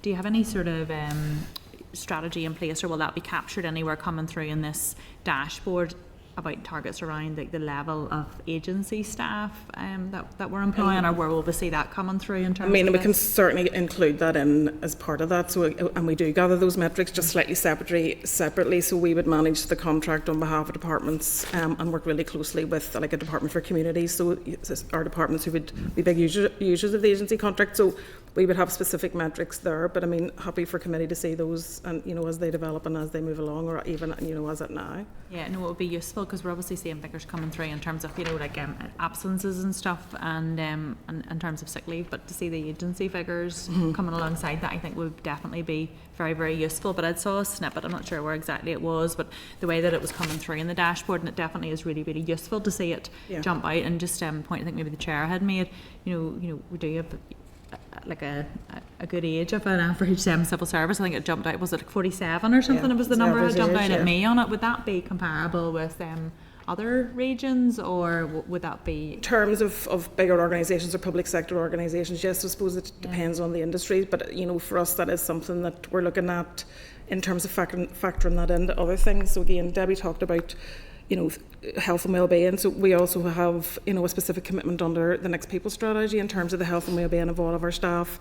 And we're really keen from a central perspective that we're not duplicating things that are already going on out there in departments. So we've established a cross-departmental health and wellbeing group. So again, so that we can gather, look, what everyone is doing, what should we be providing centrally, what are the departments doing, or what can we all learn from each other. And equally, a mental health forum. So again, whilst we are a central service, we're also keen, there's really, really good working on out in the department. So look, can we replicate it, or can we utilise it, or where are the gaps and what's missing, and how can we plug that gap? Oh, that's brilliant. And again, whenever you get the baseline figures, I'd be keen, you know, if those could be shared with the committee, because it'd be good to see what we're starting with as we progress through the year. Thank you. Thanks, Chair. Gemma. Thanks, Chair, and thank you for coming in. Do you have an average time of when a vacancy becomes available to when a person's employed, or would you know off the top of your head?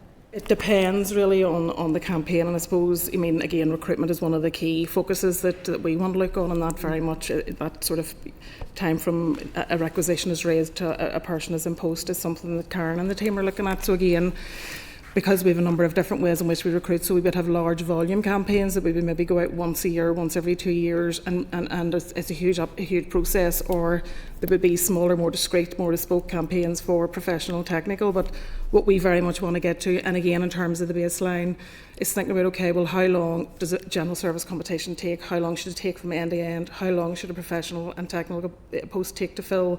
And once we have that time to fill, then we can measure our performance against each of those. So it won't be a one-size-fits-all, but what we want to get to is, okay, what are our specific metrics in terms of our time to fill, our time to offer, and then measuring our performance against it.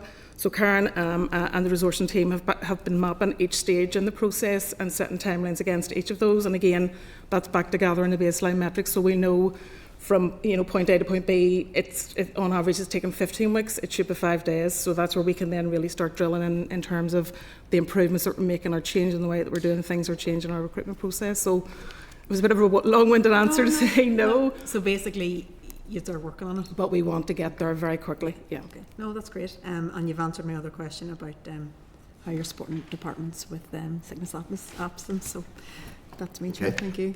Okay, Gemma. No other members have indicated they wish to ask a question at this stage. So we're only, if we're going to put a pin in this one until later in the year, because we're always going to come back and do a fuller piece of work. Yep. There was a specific request to understand a bit more what was in the service brochure, so we appreciate making yourselves available this afternoon. I think we will want to drill down, understand what's happening. Obviously there's big questions and there's definitely work going on, so we appreciate that, but obviously hopefully some of that will be more advanced by the time we hear from you post-summer. Yeah. Okay, thank you all. Thanks very much for making the time. Thank you. Yeah.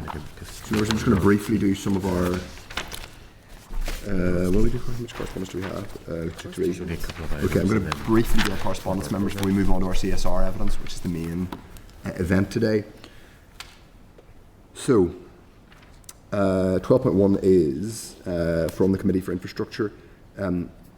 Both the Infrastructure Committee and the Department have been in touch with us regarding compensation paid for the A6, A8 and A31 road upgrades. The Infrastructure Committee now wish to ascertain the differences, if any, in amounts claimed and amounts awarded in compensation claims for the historical road projects referred to. This is to note, members, unless anybody wishes to say anything about it. 12.2 is correspondence from an individual regarding post-19 support for adults with complex learning difficulties. This is a very obviously important subject, but it is much more closely aligned to the work of the Economy Committee, so we will signpost this individual to the Economy Committee. Okay, 12.3 is a Hansard transcript of the Data Use and Access Bill, our session that we had, so that's just to note. Now, we're going to go back to we're going to do forward work group. Okay, we're doing it. Okay, so while we're report, we can agree a few bits. So the draft board work program is at page 421. Now we only have 2 additional 2 meetings left. Next week we will be hearing from the Department on the Domestic Rating Review, and then on the 2nd of July. What do we have on the 2nd of July? We have so 2nd of July we've got the 3rd of the 3 service delivery brochure updates. That's on the procurement side of the business. Okay. And then we just wanted to flag up to the informal meeting, which is pretty much now in place. Members will recall agreeing to do an informal meeting with Joanne McBurney and the finance directors from across the departments. So we've pretty much got that pinned down to 1 p.m. on Wednesday the 2nd of July, so that's just prior to the final meeting. And it'll give members an opportunity. We'll not get all of the directors, but it'll give members an opportunity to talk to them on those issues. And it's another issue that members can bring back again. And just flagging up, Chair, the first meeting back after recess, we're looking at Wednesday the 10th of September. So it's that first plenary week. So the plenary Monday, Tuesday, and then Wednesday will be the committee. And that's pretty much everything I wanted to flag up, Chair, so if we can get agreement. If members are content, we'll publish that on the website. Sorry, Deputy Chairman. Yeah, thank you. We're having the briefing on the service delivery brochure and the metrics of procurement. Going to also widen that depending on who's coming about the new procurement strategy, maybe a wee bit more. They'll go hand in hand there because, Okay. Thank you. So, now, we are going to hear from officials on the comprehensive spending review. Members. So I know they're there. So the FTC mentions page 2. Page 2 of the pack. Hello. Hello. Okay, members. At page 149 of the tabled pack, there's a Clerk's memo outlining background information on the comprehensive spending review, fiscal framework implementation update, and the DOF monitoring position, which is all at page 155 of the table pack. Members will find a copy of the statement made by the Minister earlier this week on Monday. There are also a number of other papers in the pack. There's notification from the Minister on his intention to make a statement, a readout from the Department of Finance on the Chancellor spending review, an update from the Department on the DOF the June monitoring position, Professor Holtham's level of need paper, which we obviously received I think a fortnight ago, or more than that, actually a month ago almost, and the interim fiscal framework implementation update. So welcome to the meeting. As always, Joanne McBurney, Tony Simpson. Joanne is Deputy Secretary, Public Spending Director. Tony is Deputy Secretary, Strategic Policy and Reform, and Emma Jane Hunter, who is in the budget team. So you're all very welcome. Lots to talk about. Members, as always, indicate should you wish to ask a question. Over to you for opening statements. Tony/Joanne. I don't know who wants to go first. I'll go first, or Thank you. I will do the opening remarks and then we'll all answer questions afterwards. So thank you for the opportunity to update the committee on last week's spending review announcement. There are two main aspects to cover. The first is the agreement of a relative funding methodology with the Treasury. The restoration package set out a relative need at 124%, and the interim fiscal framework set out more detail on how it would apply. This included the need to agree a detailed methodology for assessing our relative funding. This is important as when the executive is below 124% of comparable UK spending on any Barnett consequentials are uplifted by the relative need factor of 24%. But if the executive's funding is at or above 124%, then the transitional rate of 5% applies. A major concern in relation to this was the treatment of the agriculture support funding, which was unring-fenced by the Treasury in Phase 1 of the spending review. Treasury's initial position was that with the ring fence being removed, this funding would be included in our relative funding calculation. This would have been enough to raise us above 124%, meaning that the transitional rate of 5% would apply to any Barnett arising in the spending review. Our position was that as this funding had been ring-fenced when the 124% was calculated by the Fiscal Council, it had not been reflected in our relative need. The evidence given by Sir Robert Choate at the NI Affairs Committee when he said that agriculture should be on both sides of the equation or neither supported our argument. The Holtham report added further weight. In the methodology that was agreed, the Treasury has conceded that agriculture funding is excluded from the relative funding calculation. This has provided 600 million more over the spending review than would otherwise have been the case. Importantly, this agreement also lays the groundwork for agreeing a full fiscal framework. This will cover a number of areas, including the Holtham review of the Executive's relative need, borrowing powers of the Housing Executive and fiscal devolution. While the agreement of the methodology with the Treasury was a positive outcome, the spending review outcome itself remains challenging. The spending review set the Executive's resource DEL funding envelope for the next 3 years and capital funding for the next 4. Looking first at resource DEL, over the 3-year period from 26-27 to 28-29, the Executive will receive 16.3 billion, 16.8 billion and 17.3 billion respectively. This includes Barnett consequentials of 533 million in 26-27, 1 billion in 27-28 and 1.5 billion in 28-29, measured against the Executive's baseline position. The Executive will also receive around 300 million per annum in non-Barnett funding. While this reflects an increase of over 1 billion by the end of the spending review period compared to 25-26, this must be viewed in the context of rising demand and the increasing cost of delivering public services. And the reality is the financial position remains constrained, particularly in 26-27, as the biggest uplifts occur in subsequent years. For capital DEL, the Executive will receive 2.3 billion in each of the 4 years covered by the spending review, ending in 29-30. This includes Barnett consequentials of 189.4 million in 26-27, 148.2 million in 27-28, 159.1 million in 28-29 and 167.5 million in 29-30, as well as some 380 million of non-Barnett funding over the 4 years. The spending review also provides an increase in financial transactions capital, which increases from 57.4 million in 25-26 to 140.7 million in 29-30. With the Executive's DEL now set for 3 years for resource and 4 years for capital, we will shortly be commissioning an information gathering exercise to inform recommendations to the Executive on a budget covering the same period. This will be brought to the Executive in the autumn, with the intention being to publish a draft budget for 12 weeks consultation to inform agreement on a final budget before the start of the 26-27 financial year. That will be a multi-year budget? It's a multi-year budget, yes. For 2 or 3 years? Well, hopefully for 3 years resource, 4 years for capital, reflecting the spending review outcomes the Finance Minister has set out his intention is. That brings my opening remarks to a close. It's a very quick summary, so happy to take any questions. That's helpful and usefully concise. Thank you, Joanne. So just on Holtham,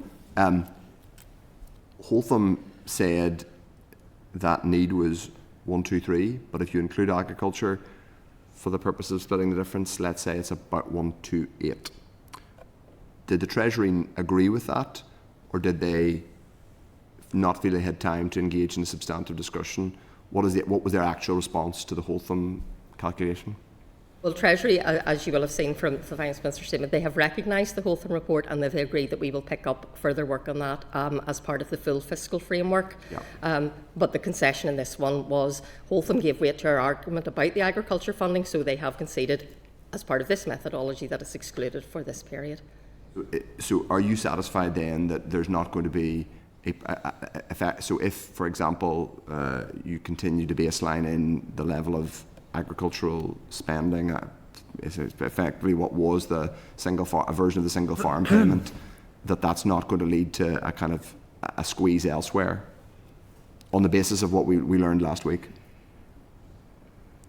Well, on the basis of what we learned last week, our Barnett was at the 124 because the agriculture was excluded. Treasury has conceded that point. We will still want to negotiate with them going forward on whether it should be included on both sides, in which case we need to be at 128. But for this spending review, that was a good outcome because they had conceded a point that they hadn't previously done. Their position up to that was, no, we've unring-fenced agriculture, the executive can decide how they spend that, therefore it goes into that side of the calculation. I mean, to put it in simple terms, they've kind of conceded, but not quite. So they haven't completely conceded the fundamental principle. They've conceded that you will get a bit extra to add on. No, it might. No, I mean, in my view, they've conceded the fundamental principle that it is unfair to include agriculture funding in our calculation of relative funding. They've conceded the principle. We still have further work to do as we engage with them on the full outworkings of the Holtham report, but they've conceded that important principle as part of this agreement. Okay, so it's obviously there's now going to be a fiscal framework discussion following on from this. When will that likely conclude? At this stage, it's hard to say when it will conclude, but it will commence immediately. Okay, so and there's a number of things to be covered in that. And those things are the need calculation, finalising that, including what Holtham reported, fiscal devolution. What else? Housing executive borrowing, and there may be another sort of more technical issues that we need to pick up as we go through. Okay, in terms of fiscal devolution, are there any outlines yet of what the executive would like in terms of further fiscal devolution? I'll turn to Tony, but no. So the minister has previously indicated that once we got over this hurdle in terms of the ASR, that he would very quickly want to consider advice from us and then reflect on how he wants to bring any recommendations on fiscal devolution to the executive. So he has not had an opportunity to do that yet, but that would be something he'd be taking forward. He'll have to bring a paper to the executive first with his proposals before negotiations are opened with the Treasury, or can you begin discussing in outline what the minister might like to see pending executive agreement? Well, we'll have to have a discussion with the minister to see how he would like to take that forward. In terms of if you're going to seek agreement on fiscal parts that you would devolve, given the nature of that would be an issue that would need to be decided at the executive. But yeah, of course we can have discussions with Treasury ahead of that on more operational aspects of fiscal. You say operational aspects. So could you have an initial discussion now? We're saying, well, we think the minister is minded to seek further additional borrowing powers, for example, to pick something at random, like say, for example, they wanted to particularly focus on NI Water, or indeed, wanted more to look at income tax powers, was one of the things the Fiscal Commission talked about. Are you mandated to have initial discussions with the Treasury about that pending executive agreement, or does everything have to wait for executive agreement before you even begin? Well, we will need at official level to agree this with the minister in terms of how he wants to take this forward. The minister says, I haven't agreed with the executive yet, but I would like to think about devolving income tax. He's kind of indicated that to us, that income tax, he might like to look at that.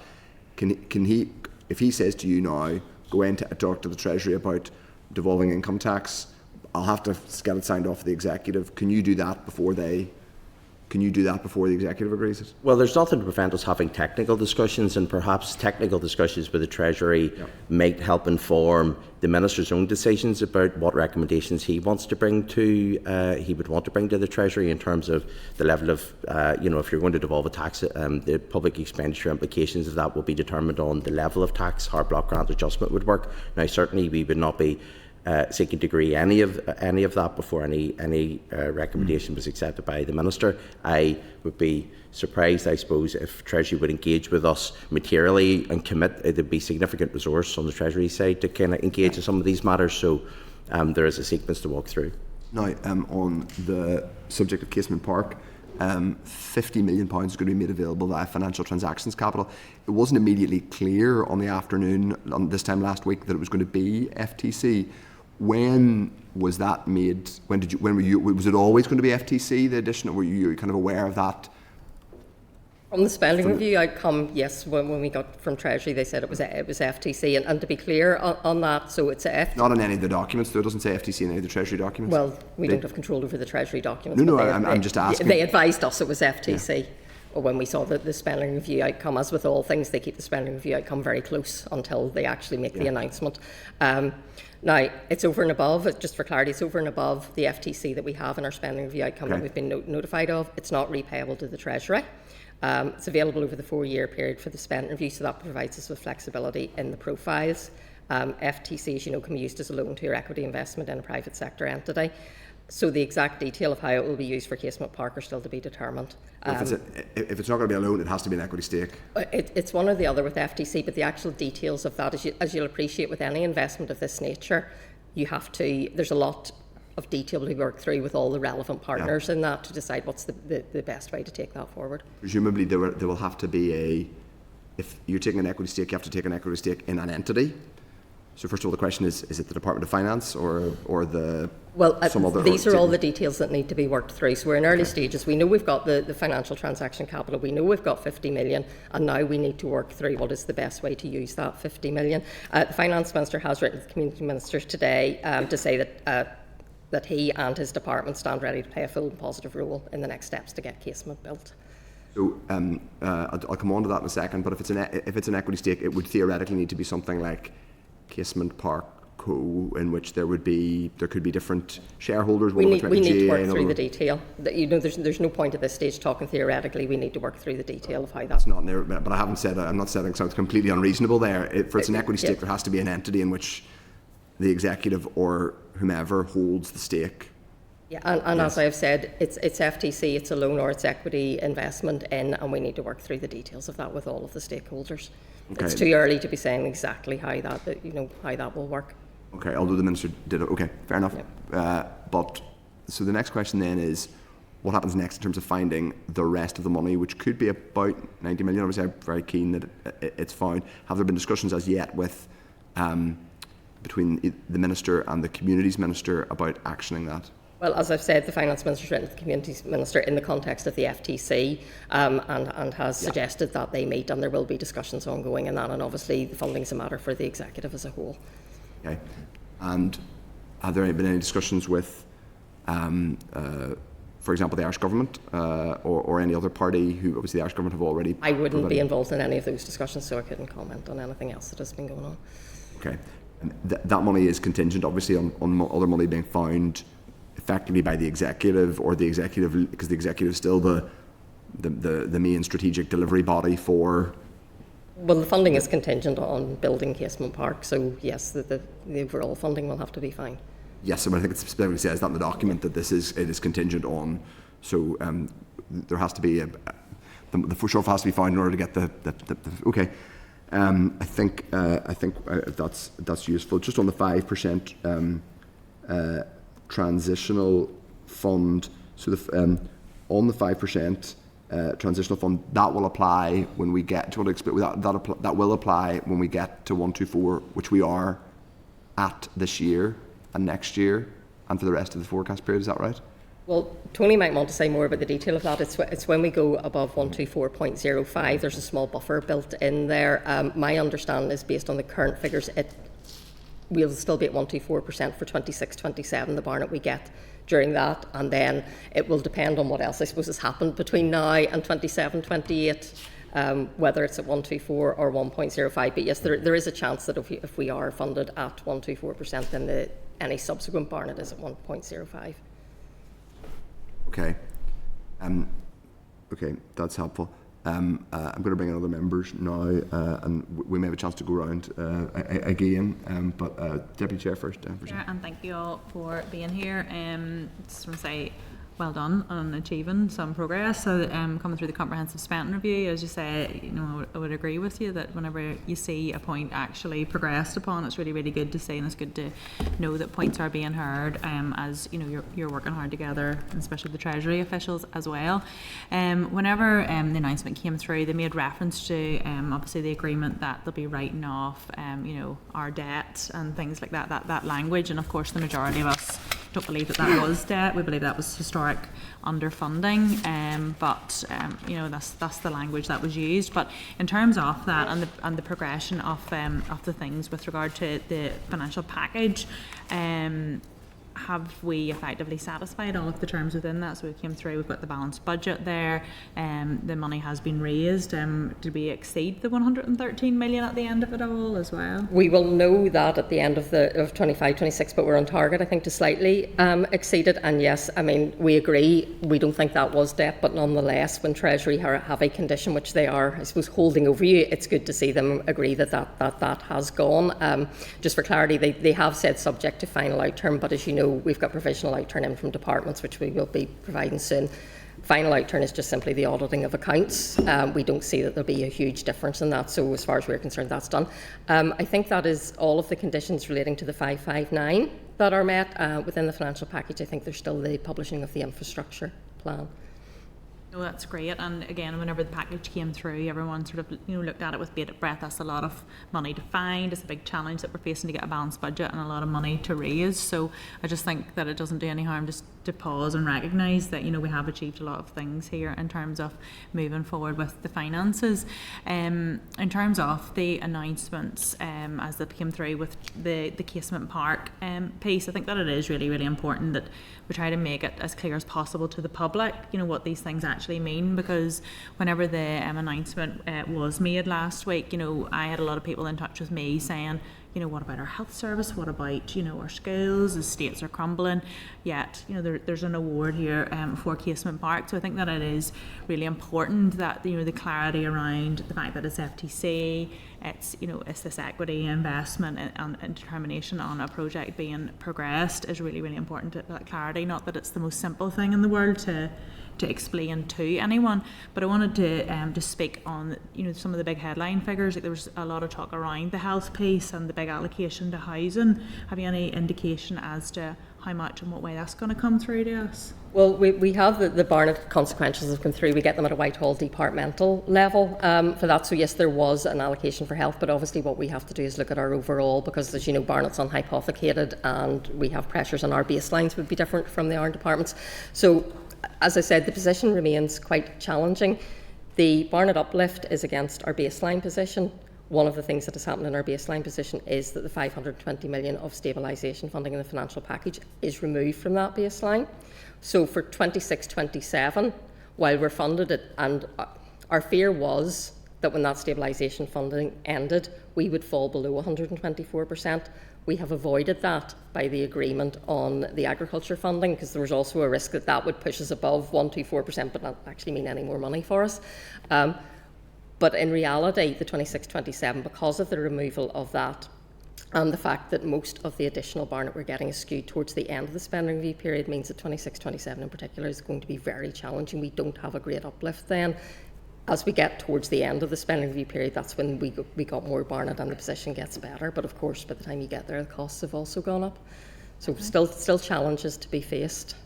And then just for clarity, I think you maybe sort of did answer it. You had said there's a lot to still be you know, ironed out for clarity in terms of different powers. So there's been no decision made in terms of housing executive borrowing yet? No. The Treasury did agree, and it was in the commitment when we read the methodology, one of the things they agreed to is that they would look at housing executive borrowing powers as part of the full fiscal framework. That's the first time they've sort of agreed to that publicly, and they have given that commitment, but that's part of the work that will need to be taken forward. Any idea of any time scale of when? Again, no. It is something that has been raised. While it's the first time they've acknowledged it publicly and agreed to do it, it's something we've been raising with them for quite a while. So no, we've no idea of timescale. It's not an easy ask from Treasury because it does impact on their fiscal rules. So it's something that we need to work with them through that and make our case as we have been doing. It's good to have that acknowledgement. And just kind of the final thing from me, just in and around the June monitoring. So obviously the Minister had made a provisional statement indicative of what he thought was coming. That's a little bit different. The year-end positions were a little bit different. When do you anticipate us seeing the rollout of the details of June monitoring? I would hope the June monitoring will be agreed and announced before recess. I can't be more specific at this point, but certainly think that's our aim, is before recess. And any particular challenges to highlight? I would say, as usual, with I obviously can't go into the detail now, but it'll not be any surprise to anybody around this table that the bids from departments, of course, far outweigh the funding available. Thank you. Thanks, Chair. It'll be another July monitoring round. We're making a habit of these July monitoring rounds. And I would say, in terms of challenging, Joanna, perhaps it's within your job description, but in the years I've been in the Finance Committee, I don't think you've ever not described the position as challenging on funding. Maybe you have to bear in mind that other finance directors from other departments are listening. We're going to bring in Philip Bratt now. Thank you, Chair. And I just want to start with Casement Park, if you're content. So just in reply to your answer to the Chair, you said you weren't responsible for documents produced by the Treasury which didn't mention FTC, but the department are responsible for ministerial statements, and the ministerial statement made on Monday in the House did not include the provision that this was FTC. Why was that the case? If it didn't, that was probably an oversight on our part. Okay. Sorry, I'd need to look at the statement again, but you'll appreciate we've turned all this around very quickly, so if the words were missing, then that's... But it is an extra 50 million because it's over and above our spending review, and it is still additional funding that we wouldn't otherwise have. Did the Minister request that it would be FTC? Not that I'm aware of, but you would need to... That's a question for the Minister. I'm not aware of what discussions the Minister has had. And you weren't involved in discussions with Treasury? Not on that particular aspect, no. What about when during the comprehensive spending review, when the Minister met with Treasury, the Under-Secretary, were you at that meeting? Well, I can't comment on any bilaterals that have happened between the Minister and the Chief Secretary of the Treasury. There are a number of issues to be raised in that, and it wouldn't be for me to go into those. So you're not aware if he asked if it would be FTC or not? I honestly couldn't comment on that. Okay. Just in response to the Leader of the Opposition on Monday, the Minister said that he secured the £50 million, so that would indicate that he requested FTC. Is there any particular reason why he requested it? I don't think it would come as any surprise that the Minister has been raising Casement Park as an issue with the British Government continually. So any agreement to provide additional funding would be as a result of those asks to the British Government, whether or not those asks were for FTC. Are you disappointed that it's FTC and not conventional capital? Not at all. It's something that needs to be worked through. There are challenges around it, but as there are with everything, and it's something that we can work the best way forward on. And have you got any other examples that the department's been involved in of equity-based FTC projects?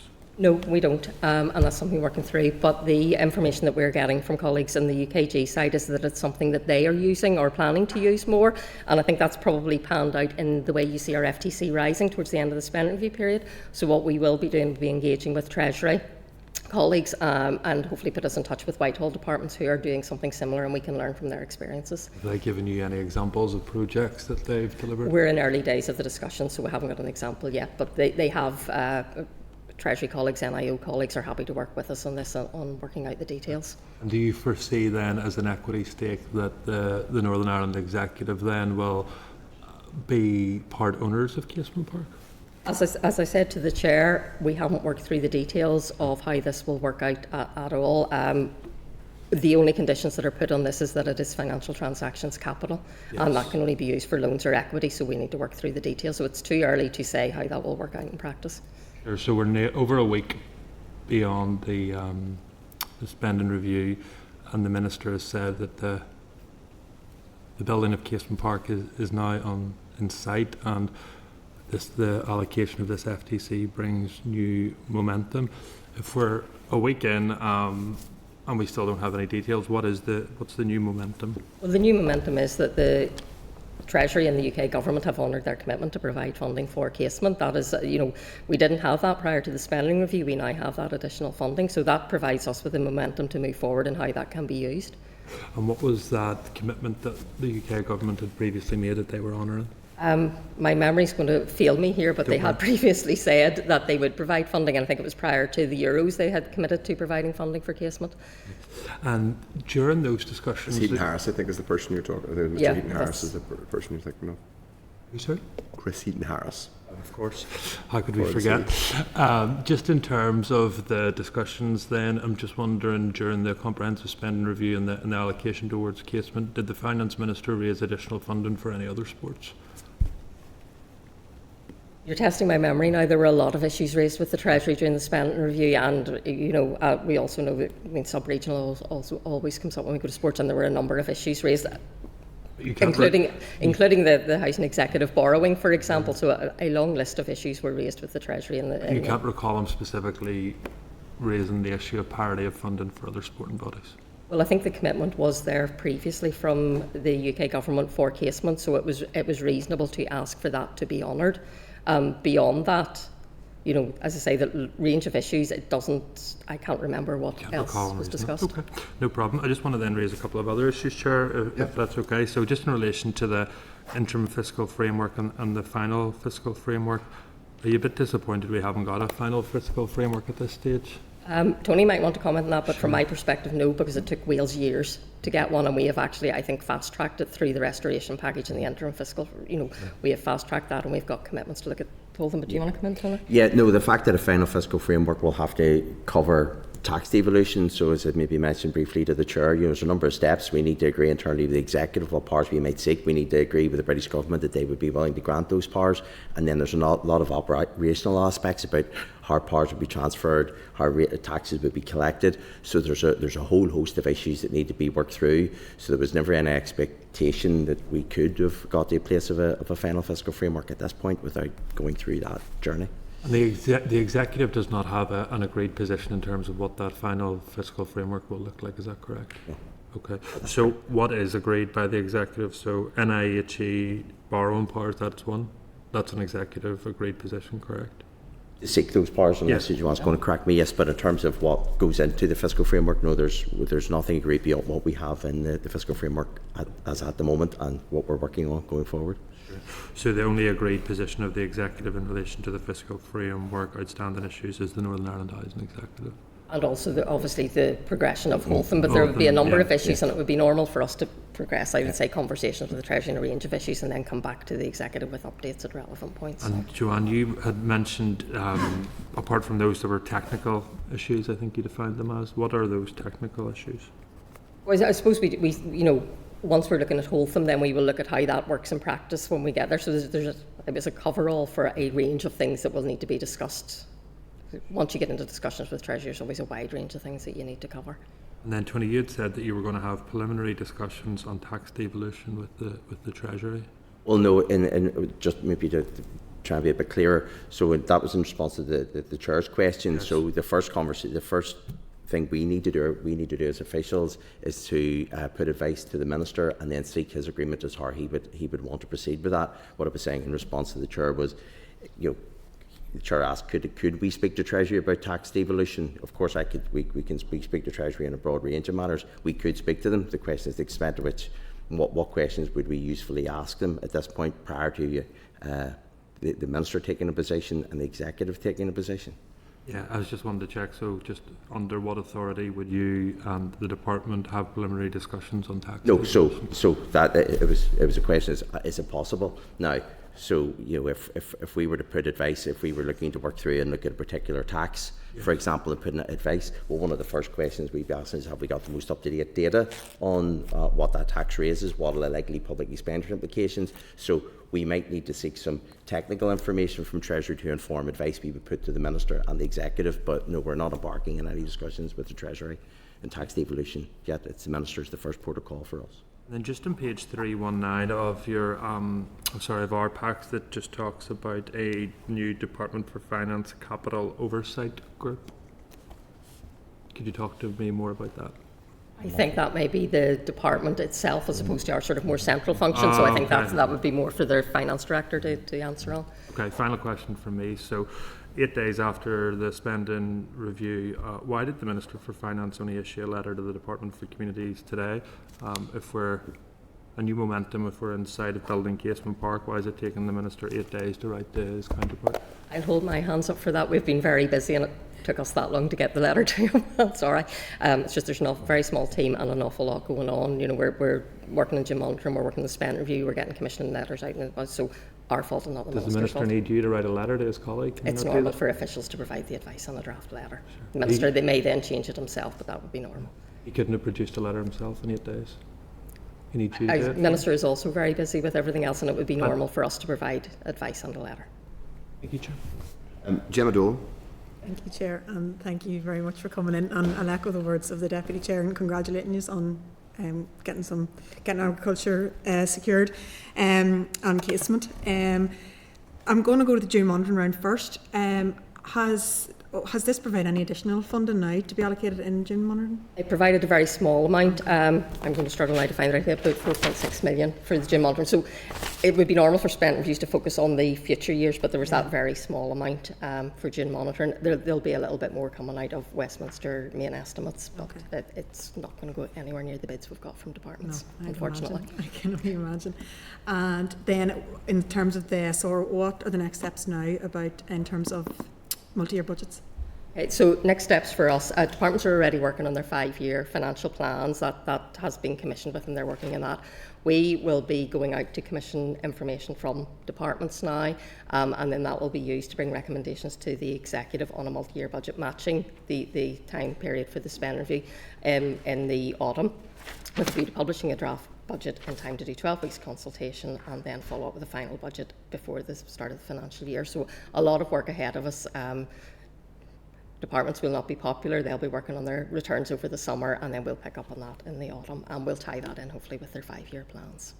Right, and then just one final point, John, you said in terms of agriculture it's excluded for this period. Are you concerned that it might not be in future? Or? No, I'm not concerned. I think Treasury have conceded the points. We've won that argument. Okay. I'm just thinking going forward what we might want to pick up at is do we want it excluded from both sides, or we want it included on both sides? So it's those discussions that will happen as part of the full fiscal framework. So obviously we will want to work through what we think is the best way forward and make that case to Treasury. So no, I think the point has been made and the point has been won. Okay. No, that's great. No, and you've answered all my other questions, so thank you very much. Okay, Tim, Owen Tennyson. Thank you, Chair, and thank you for coming to give evidence as always. And like others, I just want to start by expressing thanks for the progress that has been delivered. I mean, the agriculture methodology is in some ways getting back to where we were pre-removal of ring fencing, but nonetheless it is significant, and I think it's important to acknowledge that. And also the previous overspends being written off was hanging over the executive, and so that is an important step forward. I think it's also fair to say, though, Joanne, that the Minister had expressed a degree of confidence that he would be coming away with something on the relative need indicator, and we don't have that as such. So I guess my question, first of all, is what was the stumbling block to reach an agreement on that? Was it lack of time for negotiation? Was it lack of numerous sources of evidence? Was there a particular reason why that wasn't possible? No, I don't think, and Tony might want to come into this. I mean, I think where we are at the moment is, you're right on the agriculture, we've won that point and it's out, and I think that's important. And I think if you add the agriculture funding back in and you add in our Norm Barnett, we are at 1 to 8. Certainly the multiple sources was not an issue, because the Treasury have recognised Holtham and agreed to look at that as part of the full fiscal framework. I think it was just something that was always going to be very difficult to persuade Treasury to review that in advance of what is a very difficult spending review, or has been a very difficult spending review for them. So I think the fact that they've agreed to look at it now is actually positive. Tony, is there anything you want to Yeah, add? and I suppose just to reiterate the point that the Treasury position throughout this has been that agriculture would be included in relative funding per head. You know, we did have Sir Robert Schoe's evidence at the NIAC, where he said it should be in either both in or both out, but that did not shift the Treasury position in the discussions that we were having with them. It was the added weight of Professor Holtham's work which took us over the line, so it has had real impact in those discussions. That's useful. And Joanne, you had already mentioned there, you know, whenever you add in agriculture and then non-Barnett, you sort of end up in the 1 to 8 space. Is the department's position, therefore, that we are nonetheless being funded at relative need, or is the department's position that we're not being funded at relative need because non-Barnett is usually ring-fenced for particular purposes? I think we're broadly at relative need. We're at the 124 even without the Barnett in there. I think what our position would be is, and I think the Minister used the analogy of we've got a fair slice of the cake, but the cake isn't big enough, and I think that's the problem that's facing us. The spending on public services across the board is not enough, and that's why we will continue to face a constrained position in this spending review. But I presume the department isn't in a position though where it's still accepting that 124 is the relative need measure. Well, those are the discussions that will happen as part of that work on the full fiscal framework. And I don't think Treasury have equally moved from their position that it should be 121. So there are discussions to be had. What we're taking as the positive is that they have recognised Holtham and they have agreed to look at the Holtham report and that 128. And as Tony said, that actually that was what got the agriculture piece over the line for us, because up until that point they'd been holding very firm on that. My other questions have been covered, Chair, so thank you. I'm just going to ask a question on behalf of Jerry Carroll, who has joined us actually, but just because of where he is unable to participate and ask the questions, but he is online. So Jerry's particular question is around the point about NI housing executive borrowing powers, and he wants to know very particularly, can that happen without reclassifying the housing executive? That's our ask of the Treasury. So that is what we're asking the Treasury for. If we were to reclassify the housing sector to private sector, we wouldn't need Treasury permission. That would just fall out of it. So what we're asking the Treasury to do is recognise the unique circumstances of the housing executive, which in other jurisdictions they are private sector entities. Here, for particular reasons, they're not. So what we're asking the Treasury to do is to recognise that and allow them to borrow. If one was to just apply the convention to answer Jerry's question that has applied in other UK housing authorities of this nature, that in order to they have to be private sector entities in order to borrow, the housing executive as a public body, is it an NDPB or an arm's length body, I'm not sure which, it currently cannot borrow, but your request is that it remains a public body but it's able to borrow. Yes. And have you had any initial indications that the Treasury is sympathetic to that, given it's quite a big question? They're willing to consider it. Whether or not they're sympathetic, we're not getting any indications one way or the other. They're willing to consider it, and so you take the small wins of getting that at least recognised that they're willing to consider it. Okay, so it's being considered, but that's far from an outcome. That's far from the actual from the actual outcome. Okay, I hope that at least gets it on the record for Jerry. It's a question that we've all considered, I think, and tangled with. Just a couple more. I guess final points for me, Joanne and Tony. In relation to the need calculation, I think it's really important just to completely unpack for people the agriculture point, because the historic point about this is that agriculture funding was not UK government spending or even really devolved spending, it was EU spending. It's now post-Brexit, come back, the UK government, the last UK government effectively made a decision to fundamentally move away from the idea of ring-fenced single payment agricultural payments in the way that had been the case with the Common Agricultural Policy applying. So we're now in this situation where, for the time being, they have decided that is not, that the agricultural spending is not included in the baseline, so it can be reflected on a kind of temporary basis, but you're convinced that this is a fundamental point of principle that they have conceded. Is there not a risk that a future UK government, maybe even this UK government with a different minister, could decide, actually, in England, we're going down a completely different route of farm payment, and therefore we don't recognise that this is an additional need for you because this is a policy choice you're making locally? Well, it isn't. Sorry, just to think, it is still included in our baseline funding. What is happening, and Tony might want to say more on it, is for the purposes of calculating our relative funding against UKG comparable funding, it's excluded. So it is in the baseline. So that is then, and I do think that they've conceded the principle by saying it's outside that calculation. I would imagine it would be extremely difficult for them to go back and say, "Oh no, sorry, it's actually back into that calculation again." Yeah, our very strong view throughout any of these discussions with Treasury that, reflecting on Sir Robert Choate's evidence and position on this, that it wasn't a logical or a reasonable position for Treasury to take to suggest that it should be on one side or not. So they have now said that it's both out. The question is, through these discussions, do we change position that it should be both in or out? But not, we would not. I would not have an expectation, as Joanne says. Would not view it as being reasonable for them to suggest that they would put it back in on one side and not on another. Okay, just in relation to the overall spending review position, obviously the Minister seemed relatively chipper in advance. He felt that he was, I think he did a video outside the Treasury saying that he felt he was making progress, at least in terms of some of his arguments. But if you look at the actual spending review document, I'm trying to find the right chart. I think certainly in CDL terms, we're going up less than both Scotland and Wales, so they have more. They're rising more in percentage terms over the forecast than Northern Ireland is. Am I wrong? I mean, they get their funding through the Barnett formula in the same way that we do. I'd need to look at the chart in more detail to see what's behind it, but I mean, we get the Barnett funding formula applied in the same way. So they would get their population-based share of UK funding the same as we do. Well, I'm talking about spending growth, and I think I'm right in saying it's a chart 5.5, which is on page 55 of helpfully of the spending review document. Has real terms increase in total DEL between 23-24 and 28-29, and it sets out effectively which departments or spending areas are growing more than others.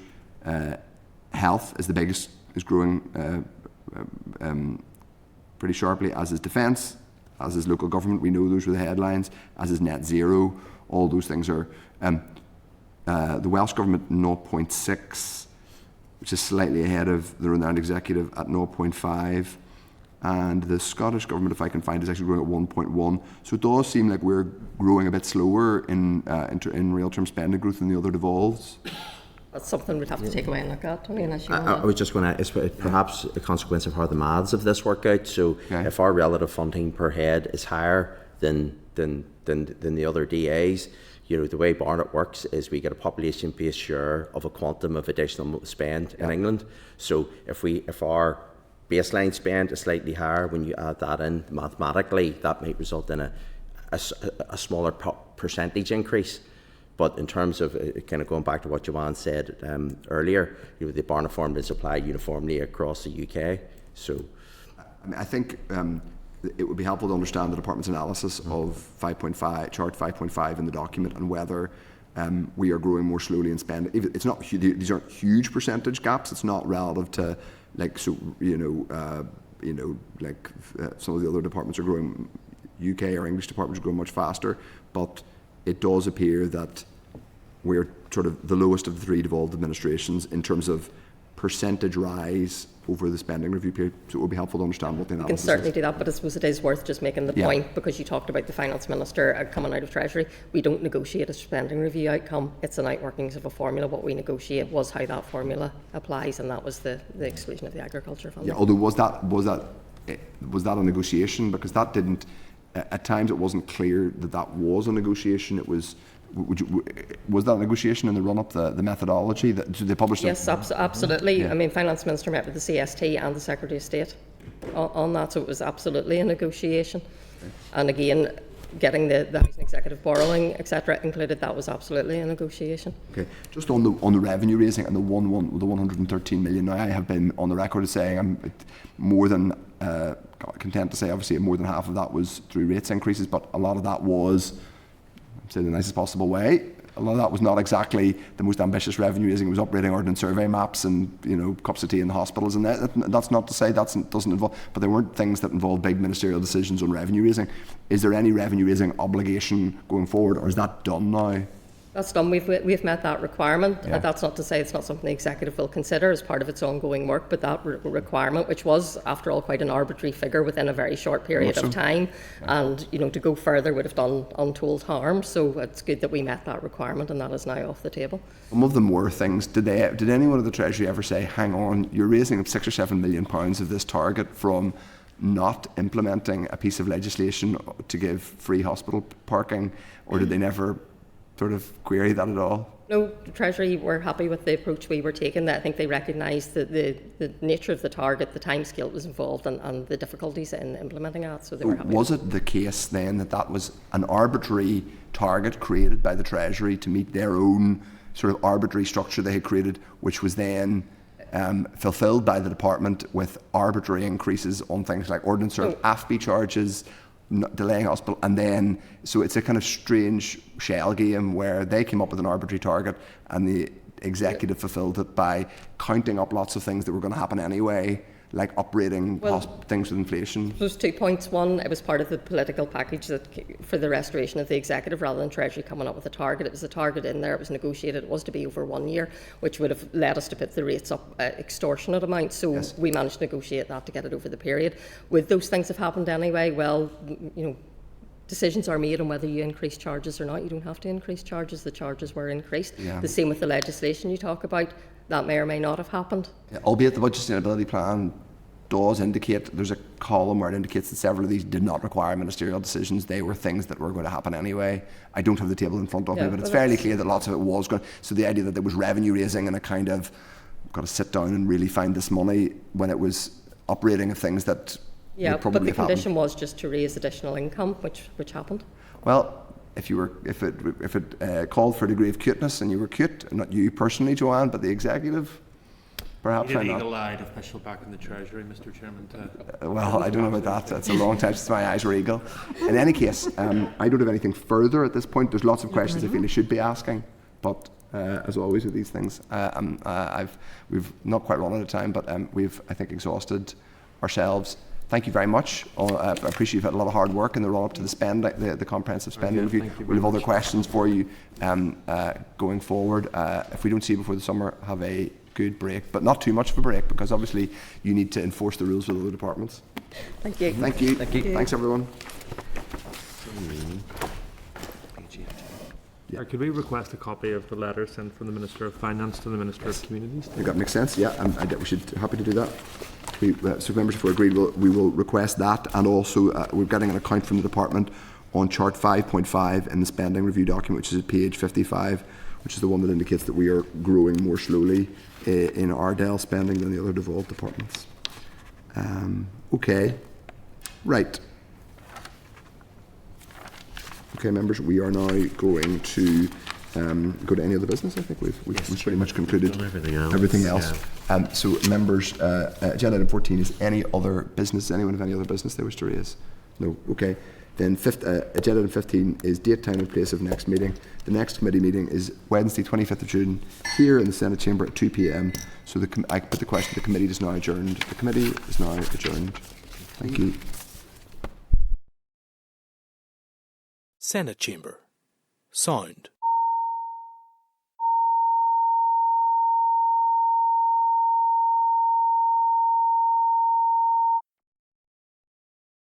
Senate chamber. Sound.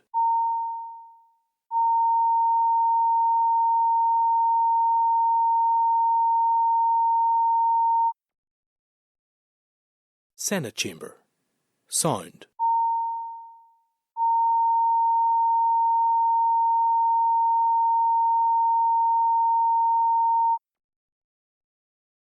Senate chamber. Sound.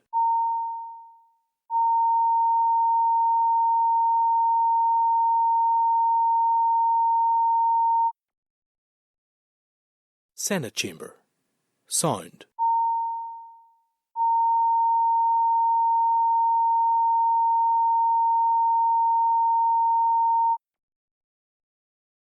Senate chamber. Sound.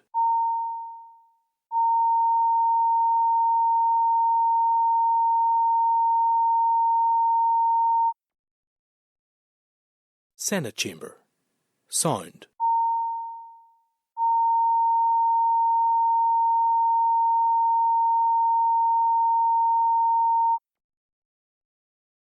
Senate chamber.